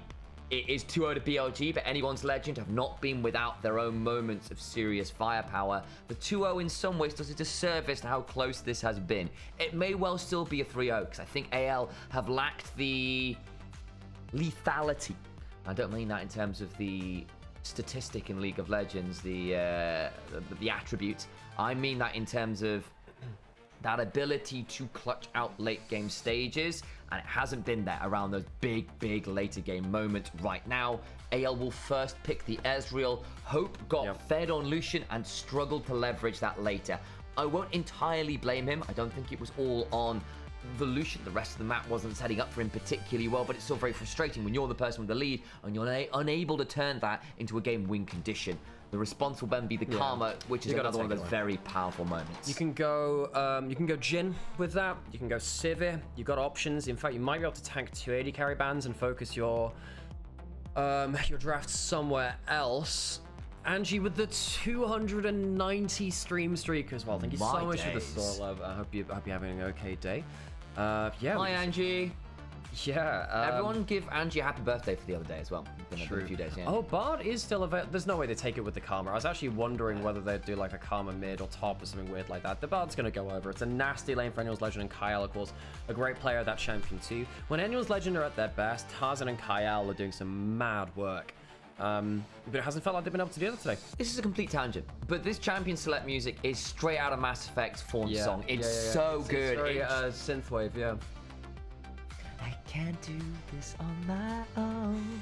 Anyway, moving back to very different. It is M41 by the Fawns. It was M41 Part 2. Right, gotcha. By the Fawns. But anyway, moving on to League of Legends, perhaps slightly more important. And again, there's that bar that we've been chatting about. I'm assuming it was just that slight back pedal there with the feeds getting refreshed. Don't worry about it, guys. We are all here and all locked in. I am going to assume now that you're going to want to lock in a jungler, otherwise they're going to start getting banned away. You can also go for a top laner and try and deal with that. But of course, the TF is a flex. Shanks has started playing this again. Yeah, he has. And of course, we know that Flandre was always a TF top enjoyer, and it allows you to potentially flex out of a bad lane. Is Mel strong enough after the nerfs to pick into the Twisted Fate? I guess it can get flexed into top lane. Zeri is not a pick we've seen from Viper this year. As I was She's saying, feeling quite good right now from what I've been hearing. She's a good Doran's Helm abuser. I was thinking more about the Sivir or the Jhin. Those would be the big champions there. There you go. Correct. The Sivir locked in. Called that earlier. That will be the lock-in. Can spell shield the Bard ultimate. And the Ezreal Bard can struggle to shut down the Sivir because you're looking for the poke. She gets the spell shield. She heals up. She pushes you in. Who did we see the other day lock the Sivir Karma, have the permanent shove, and just decimate the bot lane? Was that an EU game, or was that... We saw that in LPL. Yeah, was LPL doing it as well? I think it was Gala that did it versus BLG. Yes. Yeah, they Sivir Karma versus BLG, and they really hurt them. That was Gala's one good game that series, sadly, for him. Of course, JDG now out as well. JDG fell in the last round. I hope Viper Sivir does... I hope Viper does severely well. Oh, I get it now. The local bruh moment with a local bruh moment. Bruh. Okay, so Shinzao banned away by BLG. Anything? I mean, another thing too is Nocturne has not been prioritized in this series. Nocturne has been so powerful; it's just not been picked up here. It implies to me that either both teams are a little bit leery about how much they need to leverage out of that level 1 versus their opposite numbers, who have been some of the more creative junglers in the league, probably the two most creative junglers in the league, frankly, and that's quite nervous because again. I was chatting with a couple EU analysts just yesterday during the LEC finals. Got to go along thanks to G2, which is a good fun time. And we were sort of chatting about Skimundle Nocturne. Not that big a fan of him on it right now. And part of the reason is because you need to not just invade the first camp, you need to fight over all of that first wave of camps if you can. And I think particularly when we're looking at MSI, I am looking at teams across the world and saying, can you use a Nocturne or something like that? How's your early jungle matchup going? Now, BLG, weirdly, are not the team which always focuses on that the most, but anyone's legend really do. So the Akali band away from Shanks, they're happy to let Tarzan have either Trundle or the Nocturne, which can be pretty nasty into the Jarvan. I mean, the Trundle's a little bit weird into the Jarvan because he can kind of jump away from you, but still, champions to be considered. Bin needs to take a pick, assuming it might have to lane into the Twisted Fate and also take on all comers because it could go into the mid lane as well. They banned the Vayne because, again, Vayne's actually not awful into TF because you can start, like, you kind of match him range for range and he doesn't like that very much. You can also just take Cleanse as a top lane summoner and just run at him, which is really tough. So that's the reason that's going to go down. The lock in the Renekton. The days of Renekton mid have long since passed. We don't have things like Gordrinker or Prowler's Claw, which allowed some of those options to really be a possibility. So most likely that's going to happen. There's that Nocturne we've been talking about. Seeing the rest of the draft, they go, you know what, we can get away with this. You have got the TF to join you on your global journeys alongside something like that. But the R just hovers right now. Things like the Rek'Sai, a consideration for Flandre as well, which I wouldn't hate. I think I've got a couple options here, and they will decide to go towards a break glass in case of emergency pick in the Rek'Sai. Well, they're on death's door now, Sam. There's 3 match points against them. Can anyone's legend work their way out of this one? You know, they haven't got Hub anymore as the coach. Thinking about a Nidalee jungle for Tarzan. Now, Tarzan is one of the greatest Nidalee players of all time. He does have a gold card in mid lane. He has a Rek'Sai knock-up in top lane, and they lock the Nidalee. They lock the Nidalee. It is all in on Tarzan. It has felt like this split for anyone's legend has been all in on Tarzan. What can he do? Last pick for Knight to see what he can do to buy some pressure in mid lane against the Twisted Fate. I wonder if he does a pushing mage pick here. Could work for him. The Talia wouldn't be bad, actually. You can use that to of course stop the Nidalee from pouncing in and get good wave control early against the Twisted Fate. Whilst also, just a quick reminder, Knight may be the best Talia in the world. This guy is obscenely good. They go for the Mel instead, though. That's the more traditional counter pick into the Twisted Fate. I would have actually quite liked to see the Talia, but this is much more for the individual matchup. There was half a second there where the Mel was being sat bot, and I was like, I'm assuming that's going to get switched mid, but just holding. This is LPL playoffs, and people have done some weird things already. Shout out on Skarner support. I'd like to turn back onto this Nidalee, which has been a little while since we've seen junglers be able to pull out this champion. I was a little surprised that we hadn't been seeing it, in part because the early jungle invades and jungle advantages have been so important, and one of the greatest champions of all time at taking those early jungle advantages and really putting it to an enemy jungler has been the Nidalee. She historically was one of the worst matchups for Jarvan, unless you get to really good flag and drag from out of vision, because he just steals all your camps. You don't duel with her very well. She's able to pounce away from your engages. She outranges you. Your Cataclysm means nothing to her. You don't really want to have to build loads of MR into her either. It's a tough old time, and she will always be in your face and can outclear and track what you're doing. Your early jungle shenanigans, which Jarvan is quite capable of. He is a level 2 gank option. He can full clear. He can do 3 camps and back. He's very flexible in that regard. It's something that the Nidalee can very happily abuse. So onto this game, onto the stage, into the game we go. For perhaps the last time today, anyone's legend on death's door, 0-2 down in the series. We were very delighted to be joined by Quickshot for the first 2 games. He's going to go on to use some Counter-Strike after this, so he's going to be making sure that he's over there too. Okay, all right, we'll be continuing on with just us 2. We can hear the gyros. Oh, level 1, Shun's dead! Oh, the gyros keep rolling and it's immediate chaos. I'd love to let the crowds listen, but they're as shocked as we are. Massive flash knockup from Flandre gets Tarzan first blood. Now, Shun is great at playing from a deficit, but you don't want to do it against a Nidalee at level 1. Now, Shun played the Nidalee in their last series versus JDG to great avail. He's going to be slightly delayed on his clear by about 5 seconds. There's a ward onto enemy blue buff by anyone's legend. So what will likely happen is the Nidalee will get level 2 off a red buff, pounce over the back of the pit, and then go in to steal that. There's a chance of that anyway. There is actually a defensive ward for BLG. See how Tarzan is feeling. He's actually going to go for the Krugs. He wants to get as quick a clear as possible and get camps away from Shun. Barry just got burned by Hope there on the shove, and again, partly because they know where the Nidalee is, they've played with a lot of aggression on this bot side. Shun is trying his best to clear back towards his top side. Looks like the Nidalee has decided, I want to do Krugs, I want to be towards other parts of the map ASAP. Happy enough with the first blood as the advantage for now. We'll see whether that turns into a fight over blue buff in a minute or 2. I cannot stress how important that kill is as well, because the Nidalee, which has been showing up a bit in LPL playoffs, of course, Monkey played it versus BLG and versus Knight's Mel, actually. That was in the game 5. The Nidalee ended up winning, sorry, game 4 rather, which ended up, game 3, which ended up taking them 2-1 ahead. Shun going over towards bot side games. He's not contesting top side. He's going into enemy blue buff, helped by the fact that his bot lane's pushing in. As was mid. In fact, every lane's being shoved, which is why I think Shun is happy to do this, and Tarzan wasn't looking for the re-invade. Now in a potentially dangerous spot, Shanks is roamed, so is Kyle. Despite the lane bro, they're dropping waves to make this play happen. Fight from BLG and Shun, and the rest of the squad of Shanks gets caught by the Solar Snare on in a slightly precarious spot, has to flash away from a javelin toss, speed up there with the Inspire, the Mantra Q, the flash, stun into the wall with the Cosmic Binding, and they get another kill. AL, the early flips have gone their way. Well, and Viper doesn't roam up. Viper doesn't come to the play. I don't really know what Shun is doing with that pathing. He does have the flash.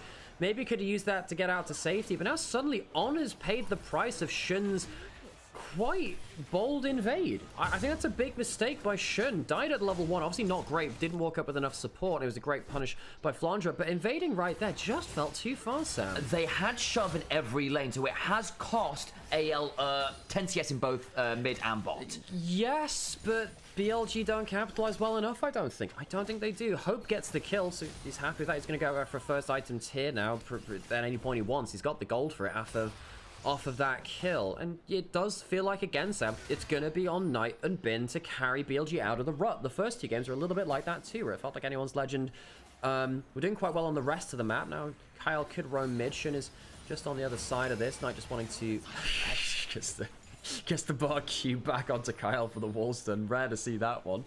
But yeah, anyone's legend getting ahead in the other game through jungle, and Shun, credit to him, he's gonna try and work around some of these early camp respawns again. We'll spot out Tarzan on top side, not giving up in the farm war, but Tarzan is just really strong in the early game on the Nidalee. And one of the issues of trying to invade Nidalee in a lot of farming junglers, because they clear camps so efficiently and so quickly, you just end up not being able to pick up any camps because they just disappear in a second or 2.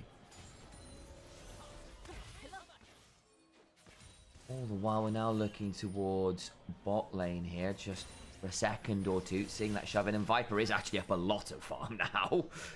Yeah, and that's why he didn't roam to the play. Hang on, On's walking behind Hope. Does he have E and Flash? He makes it up if he has E and Flash, but if it's just the E, that could be a problem. On cooldown, has to use the Summoner. Yeah, that's a nice little pickup. And On has always been one of our best Karmas. Hell, for my money, he was probably the best Karma in the world. Ridley's coming topside. Bin might have overpushed it. He has Flash. Does he have E as well? Flandre could look for the kill here. Nidalee looking to take down her old duo partner in the Renekton. Flandre looking for the knock-up. Does get it there. That allowed for a Javelin. Does call Bin. Still fairly scary to jump onto. There will be a potential Cull the Meek. Gets a decent heal. Flash away. The slice. The dice. Flandre tries to get the praising. The flash forward from Flandre does get the kill. Stunned under turret, though. Not quite enough damage. And Flandre is allowed to pick that one. That is with information. They have wards on top side. Bin goes down from over pushing, and you know we've said that. Hey, look, BLG, teams have tried to punch the overpush before, but well, you know, if they buy enough time, then it's a bit of an issue. Hope's coming over. On's going low. Here comes the TF. On's going to throw down that tether to buy a little bit of time. Good damage onto Hope, remember, doesn't have the flash. Five begins to trade well here. Needs to arcade shift over the wall. Shun gets the dragon, gets a big heal from it as well. Now Kyle's in there to the magical journey. Shun goes through it. Now Vipe, On's over here, gets the tether. The golden eclipse rather, does help potentially turn this around. 1-for-1 as it stands. Overcomes Tarzan, coming down from that top side of the map. Ends up being real close. Shanks is dead as well. 2-for-1 in favor of BLG. Tarzan might hop over the wall and look for someone. These resets need to be good. On's gonna look for the tether. Misses the javelin toss. Now Tarzan's in danger. Gets tether. The boomerang blade flies, and Tarzan needs to flash back into the dragon pit. God, Sam, that's the kind of skirmish you just clutch your head and you just feel the stress of it. Anyone's Legend makes some huge mistakes. Kyle uses the magical journey, which gives BLG an escape route. Initially, when I saw it in the back of the dragon pit, I'm like, oh, BLG, that's their bard. I was thinking, but they don't have the bard. It's Kyle's cast that. I think that's a huge mistake, Sam. Knight walks away with a kill and assists. We'll watch it again in the replay. Just look, I understand the thought process. You can kill the Jarvan before the dragon goes down. Maybe. The TF goes through with the gold card. Kyle actually has decent damage early on, and they get him very low HP. See that Shanks and Kyle go low, but giving them the way out means that Tarzan doesn't have the ability to shut down someone in the pit, maybe? Tarzan, of course, then gets one back, but Bard dies on the other side of the fight. BLG walk away pretty happy from that, Sam. Yeah, and Viper gets a lot of value. I mean, Viper just forcing Hope out of the river with On getting a good focused renewal down felt very, very nice indeed. We'll need to keep an eye on that because, again, one of the reasons I've always loved On the Karma in particular is because he plays it like an engaged champion. He will speed himself up with the self shield and run at you with the mantra W, that renewal, and just say, break this tether or die, because the CC is strong from Karma. It's good damage too. Viper's getting pretty fed here, Sam. I know Hope is too, but I'm quite afraid for anyone's Legend that the Civis scales really well and there isn't a great answer for them. I mean, you got the gold card, you got the knock-up, you got the bard ult, but if they're not used within quick succession, one gets spell shielded and you fail the engage. Yeah. I think if Viper plays this game well, Sam, I don't think there's that much which anyone's Legend can do about it. I don't know if they can really stand at range against the Civic Qs and the Mel damage. I know technically have the Nidalee Spears too, but I think BLG are very happy now the Civ is in a good spot. They're invading onto the red buff, defensive ward there. Pulling it into the bush to try and take it out of vision. See if they can get the smite down. It'll be a bit of a flip. Does get into the Cataclysm after. Double one of that. Knight's coming over the Solar Snare. Oh, God, they've gone far too deep. Now, Hope potentially in danger himself. Arcane shift over the wall, but Kyle is then left out to dry. The Reflect comes down. Mel has a firm rebuttal for the Bard, and largely it comes back with a death sentence. Knight triple kill. The Mel's online too. I love how Shun played that. We saw this earlier in the day, but Shun is the kind of player who doesn't really change his mindset when he falls behind in a game. He will always be there to make the play, and it's the correct one at this point. He gets the Cataclysm in front of heavy damage from BLG's carries, and anyone's Legend, they had a golden opportunity, Sam. You shut down Shun twice in the early game. They had a Nidalee who seemed like they were going to get off to a great start. They're now down 10 CS. Yeah, they're ahead a little bit in terms of gold, but I think Shun is more than happy. A Jarvan is ahead in XP compared to the Nidalee. I know camps will get taken. Anyone's Legend, the plan's going awry. They're going to look for this invade here. They're walking across a lot of vision. Shanks is also roaming. Tarzan wants to finish up this Gromp and should be able to do so. It'll just turn into a vision contest. This looks pretty excellent for BLG. They're actually off to an early gold lead, which hasn't been a guarantee across these last couple games. We'll have a look back at this replay. Shun drags the red buff all the way back over here. Tarzan has no idea what's happening. The smite fight goes away with Shun. Flash from On, Cataclysm, and it just goes real wrong, real fast. Hope is just not there in time. No, and the damage has already come through. Nidalee, if she's taking a full Jarvan combo and the Cataclysm while there's a carry nearby, is a horrible fight. Nidalee is not meant to be tanking more than one person, because sometimes you win those duels. You win those duels, especially in the early game. Grub's now getting taken. Real credit to BLG and the mental fortitude they've built up. I think, you know, you go back to BLG last year when they had different junglers. Shun would struggle with this kind of situation. Even back in 24 and 23, Shun struggled being put behind sometimes by players like Kanavi, by Ona at some points internationally, Tarzan at points too. There were definitely moments for BLG's rosters of old where On and Shun, if they fell behind, would just collapse. They capitulate. I think the biggest change to BLG in their players which were homegrown. I mean, I know Shen had the year on IG and On had the year on Weibo. Realistically, BLG's jungle support, the duo which they've kept along for such a long time, the way they've grown the most has been in their mindset and their ability to see through the rough early games and still be big playmakers later.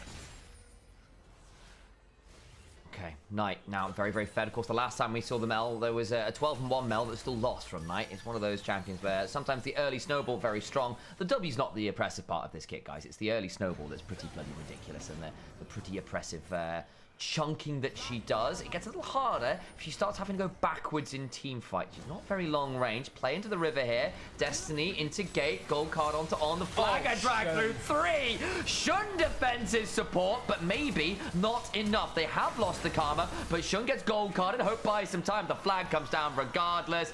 The golden eclipse is there, and On's life is paid in blood. Shun gets a triple knockup after getting first blooded after dying on the dragon despite securing it. I did wonder what would happen to him. It's a great play, Sam. BLG rally around their jungler and make the big play happen. Tarzan is still alive. Flandre is teleporting down to the bot side of the map, has the Titanic Hydra. So Dragon will go to anyone's legend, but they need a gold lead with this comp, Sam. Simply getting a dragon is not enough for them. And Ben's just pinging top saying, yeah, okay, Flandre's turned up there. He's got no teleport. There's no one else who can join because there's no TP or ult and Shanks. So that's another couple plates to Ben, who is now up 20 CS. He's now 4, you know, despite being down a kill and an assist, is up 400 gold and half a level. And Knight's 5-0. He is 5 kills deep on the Mal, Sam. That is the Ludens. It is a 10... Sam, he's got a 10-stack Dark Seal at 12 minutes. Oh, God. That's like... that's what I aim for in solo queue. You know, that's what you're doing, you know, for early game stacking. Legitimately, he should Magize right now. The movement speed is so incredible, and it's a very gold-efficient item. Legitimately, next item should be the Magize. He's gone for the Alternator instead. I actually think that should have been a Magize upgrade. Yeah. I think he's in perfect position to snowball to hell. Go. Look where Shun is. Tarzan also around, but Tarzan doesn't necessarily have the power to turn this one around. The flag, the drag, a flash from On, who'll be looking for a tether. Shanks doesn't break it. Just about sped up and away. And they'll get away. On blows the flash, but so does Shanks. Yeah, and I think it's more important that Shanks blows that flash because now he really can't play against the Mal. Very hard to play against the Jarvan without flashes too. This is cooldown economy. Now, if you are new to the LPL or you're watching it, because Quickshot was here, and again, great to have Trevor in. One of the things we've been trying to educate LPL viewers on is how it's not just crazy fighting all the time. On flashes because he knows that Shanks without flash is vulnerable to the Jarvan. There's another potential tether. The rebuttals there, the solar snare. Knight gets another, and that feels like I'm going to be saying that sentence quite a lot. And you know what else might be happening quite a lot? Another rocket belt, Alex. Yeah, the rage belting will continue until morale improves. That is going to be a moat, guy. I'm going to make it happen. I am getting rage belted. On cooldown apparently every single game. Like, wow, great Magi's angle, optimal builds. Knight loves building it.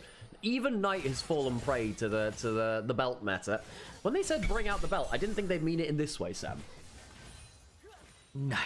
There's a cooldown. No, sadly there isn't a cooldown. I'm just doing that to make myself feel better. You know?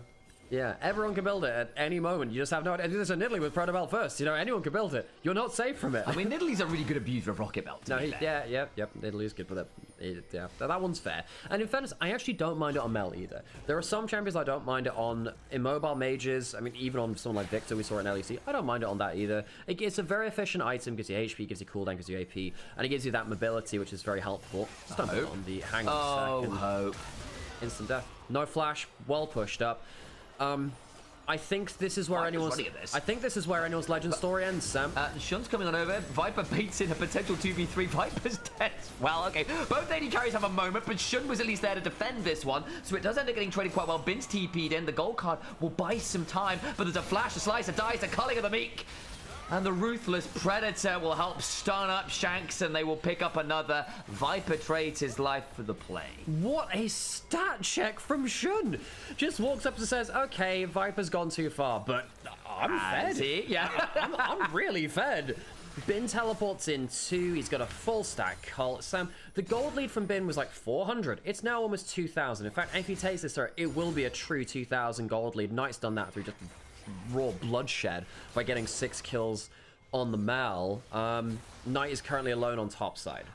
Look, Knight's alone on top side, but I want to have a bit more of a draft discussion here because AL tried something different. They went for more volatility in their drafts. They went for more lane dominance in their drafts. They were not playing for drafts like they were the last couple games, which allowed them to play for those team fights very aggressively. This game needed them to get Tarzan in a lead, to play with the Nidalee, play with the TF. That hasn't happened, and hell, it's played into BLG's hands. Herald fight coming. Yeah, teleport coming in from Knight. Anyone's legend have tried everything in the playbook against BLG. On alone on the side, Hope going through, Herald goes down. There's Knight who's going to look for their solo standards. Quite find it. Flandra TP's in with a big old shield and manages to just speed himself away. AL can't find the pick they're looking for. BLG don't necessarily turn for a fight, but they do get the eye of the Herald, and that puts him to a great spot. Have a look at this replay again because Hope just gets annihilated. I'm going to imagine he just didn't have E. Just exploded way too far. Viper goes through the magical journey, uses the spell shield early. It is too far. It is too far. He thinks he can find himself a kill on the isolated Bard. Can't get that in time. I really appreciate the follows, by the way. Everyone who's followed and subscribed during the stream makes a big difference to us. Of course, big shout out to Quickshot as well. Hope that you enjoyed his contributions to the stream, and we'll do that again sometime. We'll do that again sometime. Mid lane turret goes down with the use of that Herald. Anyone's legend have tried everything. They've tried bot lane snowball. They have tried non-volatile top lanes. They've tried jungle invades. And they've done that with Big Way, the coach which has coached BLG for the last 2 years. They have all of the familiarity. BLG are just simply too good. Flandra on a flank, on spin chunk pretty low, but Shun's going to face check him and say, you will not get through here for free. Gets a knock up. There's a tempered fate on 2, that's pretty good value, and gets Flandra out to stay. But now Bin's on the flank, looking with that dominance to find a Ruthless Predator. Shun goes in, flashes out, the Cataclysm into the Radiant Volley, takes Bard's head off. I've been saying that a few times over the last few weeks, and it remains the truth. The guillotines will continue. Executions in the mid lane. Yep, AL look for the flank. I really love how BLG respond to the flanking Rex side. They don't give them the easy knock-up. Shun body blocks them, and Flandra doesn't have the flash to confirm it. Dragon is alive. There's a respawn coming through. I actually think BLG lose the Dragon here because they lose too much HP. No matter, they get the gold. AL do get themselves that Dragon. It's something, but it's not the monetary value they wanted. No, and it at least stops the soul point. They get towards their own win condition. Infernal Soul, when you've got a potential outrange comp later with Nidalee, with TF wildcards, with the Ezreal throwing out those mystic shots. Maybe that's a way to come back in. I'm still not a massive fan because I don't see a particularly good front line here. I think their ability to actually hold the distance this game is going to be very hard. Into Sivir speed up, Karma speed up, and all of the full engage send. Like, yeah, you can stand at distance, but how quickly can BLG close it with this composition? But maybe. And I think the terrifying thing for anyone's legend is that BLG also scales better. The Mel and the Sivir have an easier time of making things work. It's not like AL don't have plays they can make. If Flandra gets a flash knockup, if Shanks finds someone isolated, yeah, you can kill someone. But BLG should be expected to do better in late game. Even the Renekton, with this amount of gold, can kind of stat check the entirety of anyone's legend, Sam. I think particularly with the Ezreal being quite far behind, I don't really think they cleanly kill the Renekton, who's building towards maybe the Shojin second item. We'll see what he builds into completely. I mean, he's happy to just build some HP, really. He'll be happy with it. Sterax is what he's gone towards, actually. Oh, yeah, that's fair. Between that and the Merc Treads, the tenacity reduction is pretty good. And of course, he's kind of the main frontline. I know Shun's there as well, strictly, but he's going to go towards the Black Cleaver. And that makes some sense, right? I think Bin knows his job this game, and that is to get in there and stay in there, and the tenacity will help because, again, there is enough CC here that tenacity would be quite valuable, I think. Carries are all at least 1,000 gold ahead. The solo laners are 2,000 gold ahead. apiece. BLG, this reminds me a little bit of 24 BLG, again, where BLG in this series have had a lot of different strategies thrown at them. Anyone's Legend have not come in empty-handed. They have come in with ideas. None of the ideas have worked because BLG are too good. Flandra has to flash the knock-up, but is going to get trapped in the Cataclysm as Knight walks over. Knight rolls up with a Solar Snare. Dodge there with a good Void Rush. The problem is it's a rush straight into a speeding car, and the car crash only goes one way, apparently, and that's BLG who are quite happy to deal with that one. Armored car. Yeah, there's been a breakdown on the subway. The Deutsche Bahn have said that there's works on the line as the car's been taken off the rails. Spell shield onto the car thrown out. That was by a Shanks. much better option than my one. Thank you for recovering that reference. I can't even remember what you were trying to. Hang on, that has to be the McHale's used there. Kyle Shanks is hanging out in the brush. Not bad damage back there, actually. Yeah, again, they do. Theoretically, AL have got very good poke on very low cooldown. The problem is, they never got to the point where they got to abuse that. They might be able to run at Knight here. Good rebuttal. Tarzan going to start hopping forward. TP behind. Rocket Belt. Knight's still going to flash out of the Tempered Fate. Unlike Gala just the other day, Shank's still here with the gold card. Flashes to get it. Stun into the wall. Knight likely dies. That is pretty good going. That's a big overextension from Knight. It's a big investment for Anyone's Legend, but can they turn that into a Baron? First death onto the Mel. It was too far. Ben's going to ult to make sure the wave is destroyed here. Anyone's Legend, good pick off. They're not completely out of this yet. Obviously not in a great spot. Knight loses the flash with 8 kills in on that. You had the Medjai's movement speed, Sam. Who knows what could have happened? This Proto Bolt dash, yeah, it's a marathon, not a sprint, Sam. Well, either way, doesn't quite make it out there. Still, yes, the Gala call-out was there. Because bluntly, if you're going to have both summoners up in multiple fights and not flash a Tempered Fate 4 fights in a row, then I will call you out on that. That, I think, is perfectly reasonable. Lich Bane's done for Tarzan. In fairness to Tarzan, he's 1,000 gold up still. Look, Shun's had a great game, I think, considering the early deficit. Again, one of the reasons we really rate Shun at the minute is his resilience is remarkable. It's very hard to take this player out of the game, but still, Tarzan plus Shanks now with the Lich Banes. The burst is beginning to get there from AL. So BLG need to make sure that they're disciplined. They're not leaving openings on the map. I mean, it was a good ult from Kyle. It was a good teleport coming through as well. Shanks had to flash for it. Now he's going to be flashless against the Cataclysm. That potentially is an issue. Viper at 2.5 items. Slightly more expensive items, I believe, actually, than the Triforce Muramano, which are pretty expensive themselves. Dragon in less than a minute. Bin spots Shanks out here and he doesn't have flash. And Viper dodged every skill shot so far. Now Shanks is in so much danger. The Boomerang Blaze there. Flash from Bin and he'll ensure the Dominus plus that. Culling of the Meek will continue. Flandra stunned up. The Tempered Fate lands onto Should. Maybe not the best target of all time, but it is done. The poke. Still a little bit obnoxious here from AL. Hope is doing a fair amount of work here with Tarzan. Looking for those javelin tosses, but the feet and the hands on those mice are enough to dodge away from the majority of them so far. Well, that's the cost for killing Knight in mid lane. They don't have the flash on TF. Dies. Now, Bin's used his own flash. Tower goes down. The gold is more in favor in BLG than it was. 10 seconds on Dragon now. TF is still dead. Hang on. Hope, what? Just ends up stuck there in the mid lane. Out comes the Golden Eclipse. And Hope turns to despair. Okay, I was looking at the mini-map and I didn't see what Hope got hit by. Was he hit by the long-range Mel E? I presume he just dies to Knight's long-range skill shot. Hope goes down 1 and 3 on his best champion this split. I'm not sure. Maybe it was a tether from On as well. No, he wasn't close enough for that one. It was still pretty rough to see. I want to say he was actually recalling there, but that's bloody awful either way. And that'll be Dragon going over to BLG, like it was beforehand. I think Alex can have a quick look and see what it was. All the while, I'll note that AL have managed to take this opportunity to stop Viper's back. He's down at half HP. Yeah, it was just a Mel. Mel E hits him at long range and he dies. That's legitimately it. Knight kills Elk.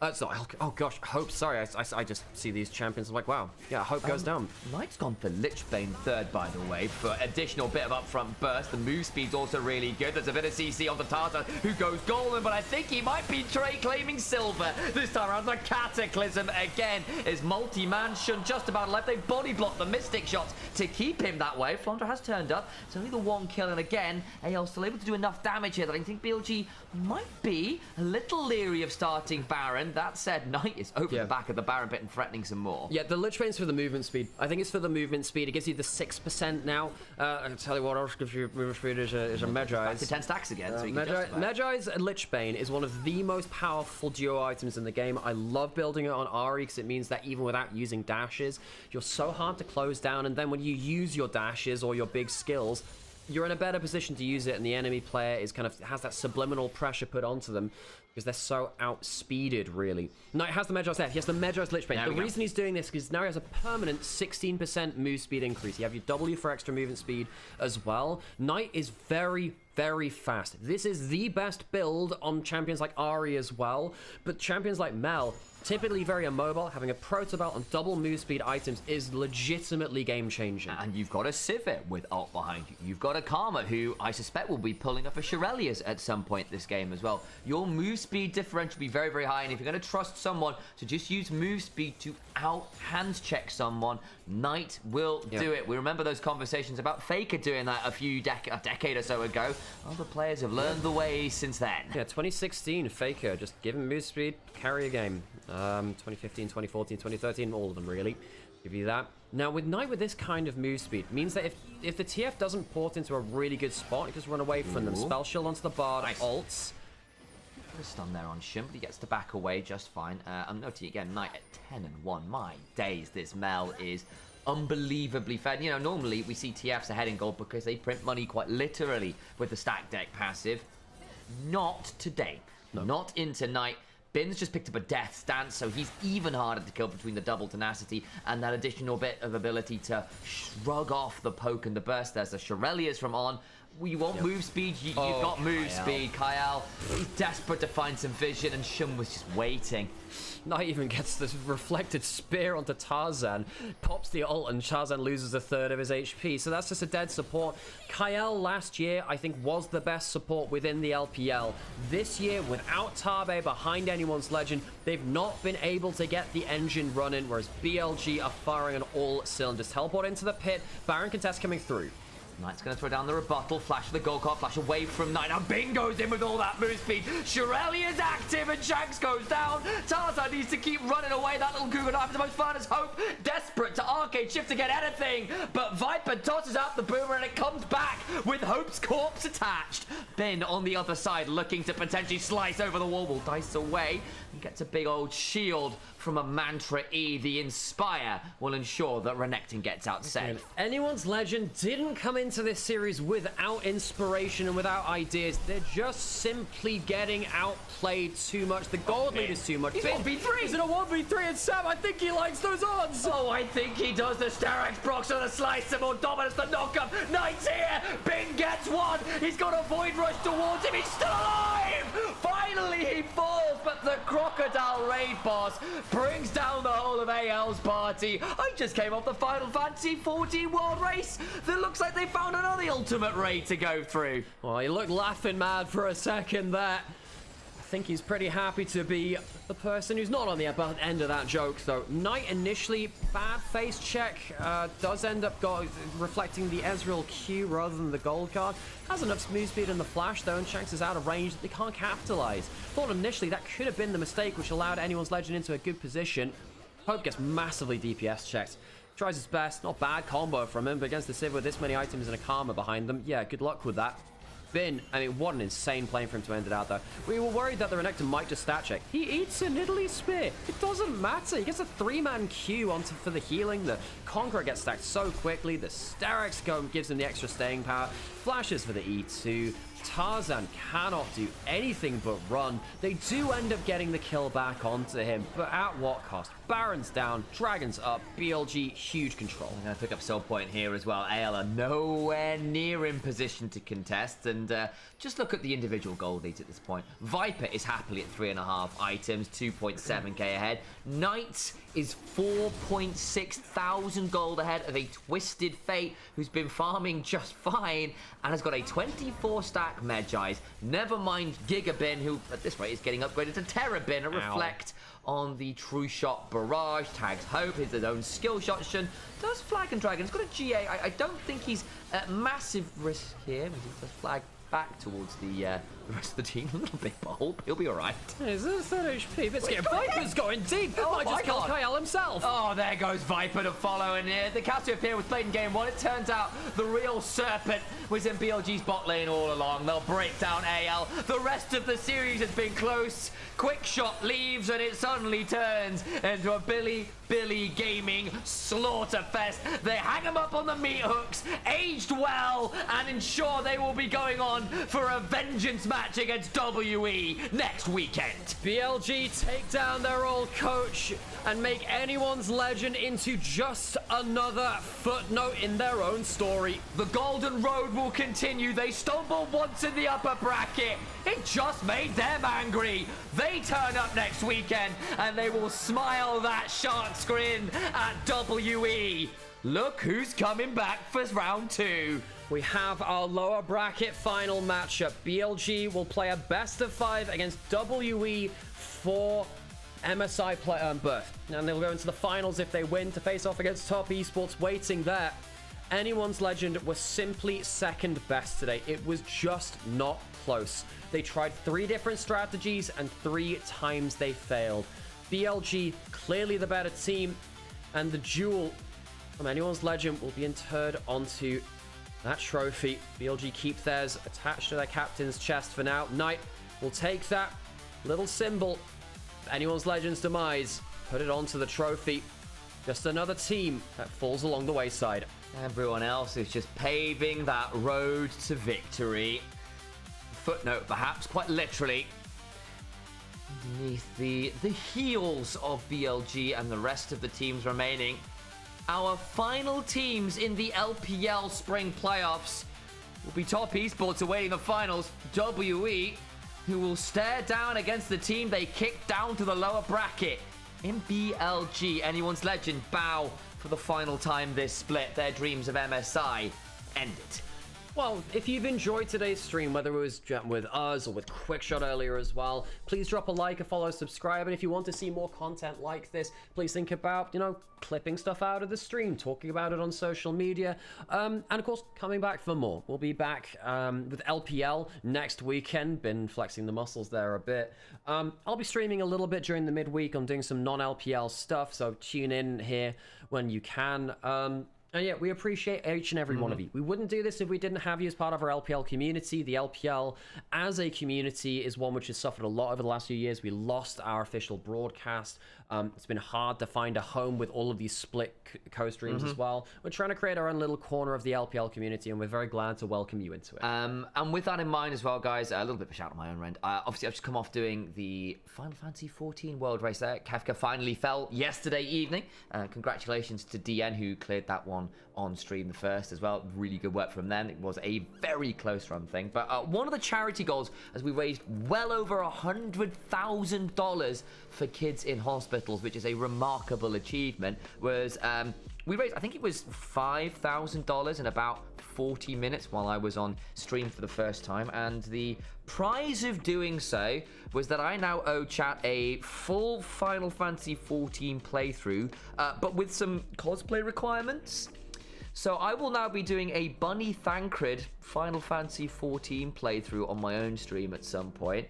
So please make sure to come and tune into that. And if anybody is a Final Fantasy XIV enjoyer and wants to come join me and play some 14, that'll be starting over this week as well. So if we want to do some... If you want to do some 14 with me, you can get a little free company started. It'd be a good time if people want to come join me on that one. Because again, I owe it all for charity anyway. So come say hey, it should be a really good time.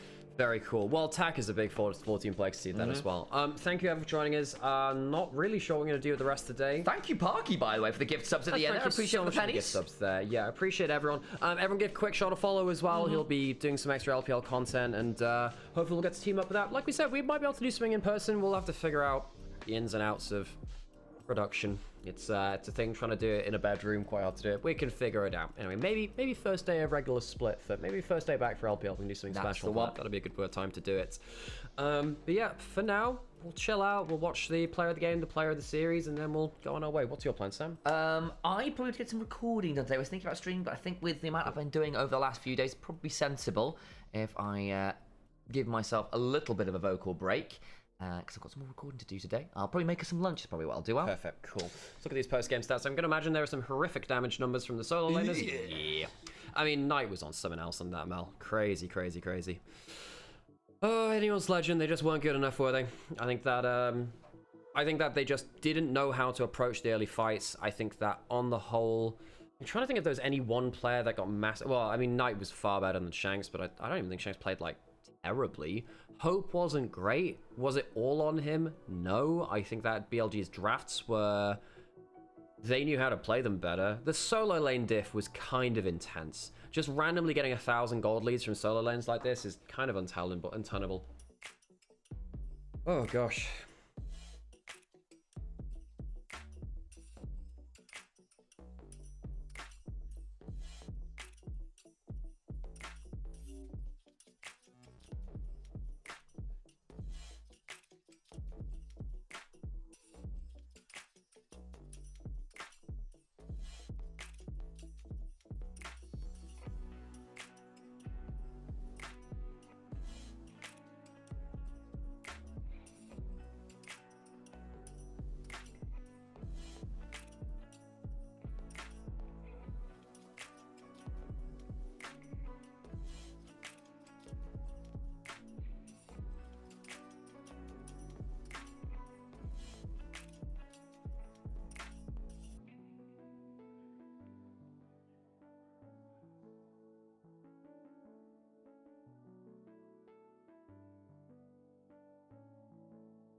Oh my gosh, Mecca, just missed that too. Thank you so much for the 50 gift bomb. Gosh, tell you what, I'm running out of energy a little bit, folks. It was a late night last night, and of course, I did some prep for this series. I made sure that like we had like a prep doc written up. I don't normally do that for LPL, but I stayed up late to do that one. And yeah, it was a really cool experience today, folks. Thanks to you everyone for that, and thank you so much for the gift bomb, Mecca. Keeping our rent paid. Really, really appreciate you. Hope that everyone enjoyed, as always. I guess we'll raid over to Quick Shot, pay back the love. Really appreciate him doing that. In fact, hang on, let me just see how many viewers we got right now, because I like to keep it over 100 average if we can. We have that, that's all good. And yeah, if anyone needs a new browser or was just interested in trying out something new, please think about downloading Opera GX through our donation, like our affiliate link as well. Makes a big difference to us. Gosh. Actually, thinking about it, I'm just thinking about it again. Hope did make some pretty huge errors. Hope was the worst player in AL, and it sucks to say that, but like the Ezreal, getting caught out in bot lane, getting hit by random E in mid lane, that stuff just wasn't acceptable, was it? Oh, gosh. I don't know. I don't know what happens to Anyone's Legend. I don't know whether they can continue with this roster. I think the problem for Anyone's Legend is, with the removal of lane swaps, this team got fundamentally broken. I think that they're playing with a weak side top laner and a weak side bot lane. They don't know where to put resources. They must have intricate, powerful level ones. Otherwise, it feels like this team just fundamentally doesn't function. Yeah. I think that there is no one to put resources to in the current meta. It's a big difference. It's a big problem for them. The removal of lane swaps killed this team. And I think it doesn't help that... Yeah, it doesn't help that they can't escape those bot lane laning phases now, or the top lane laning phases, really. I think losing Tabe just really, really hurts. There is no strategy left for it now. Okay, I guess we'll have... So Shin gets player of the game. Great game on the Jarvan. He deserves it. I think he tanked the early deficit and did so well with it. I would have voted for him too, despite the gold leads on Bin and Nye. I think it really was about Shun overcoming the early deficit. He died early. He didn't let that get to him. I think Shun of 23 or 24 might have done. Not this version of Shun. I think he was excellent. We'll wait for player of the series, and then we'll raid over to Quick Shot. Appreciate each and every one of you again. Yeah, folks. Keep your eyes on my Discord. I will be streaming at some point this week. I haven't decided what I'll do. I might end up streaming some variety because there's a couple of games I gotta finish. I'm gonna sneeze.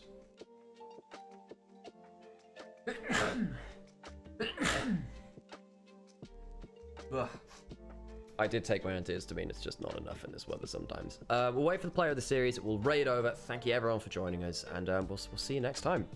is our player of the series. Player of the series is Bin. Fantastic on all 3 games. I think he deserves it. Yeah, he was excellent. Flandra couldn't hold a candle to him. Okay, folks, we'll end it there. We'll raid over to Quick Shot. Really appreciate every single one of you joining us, as always, and we'll see you next time.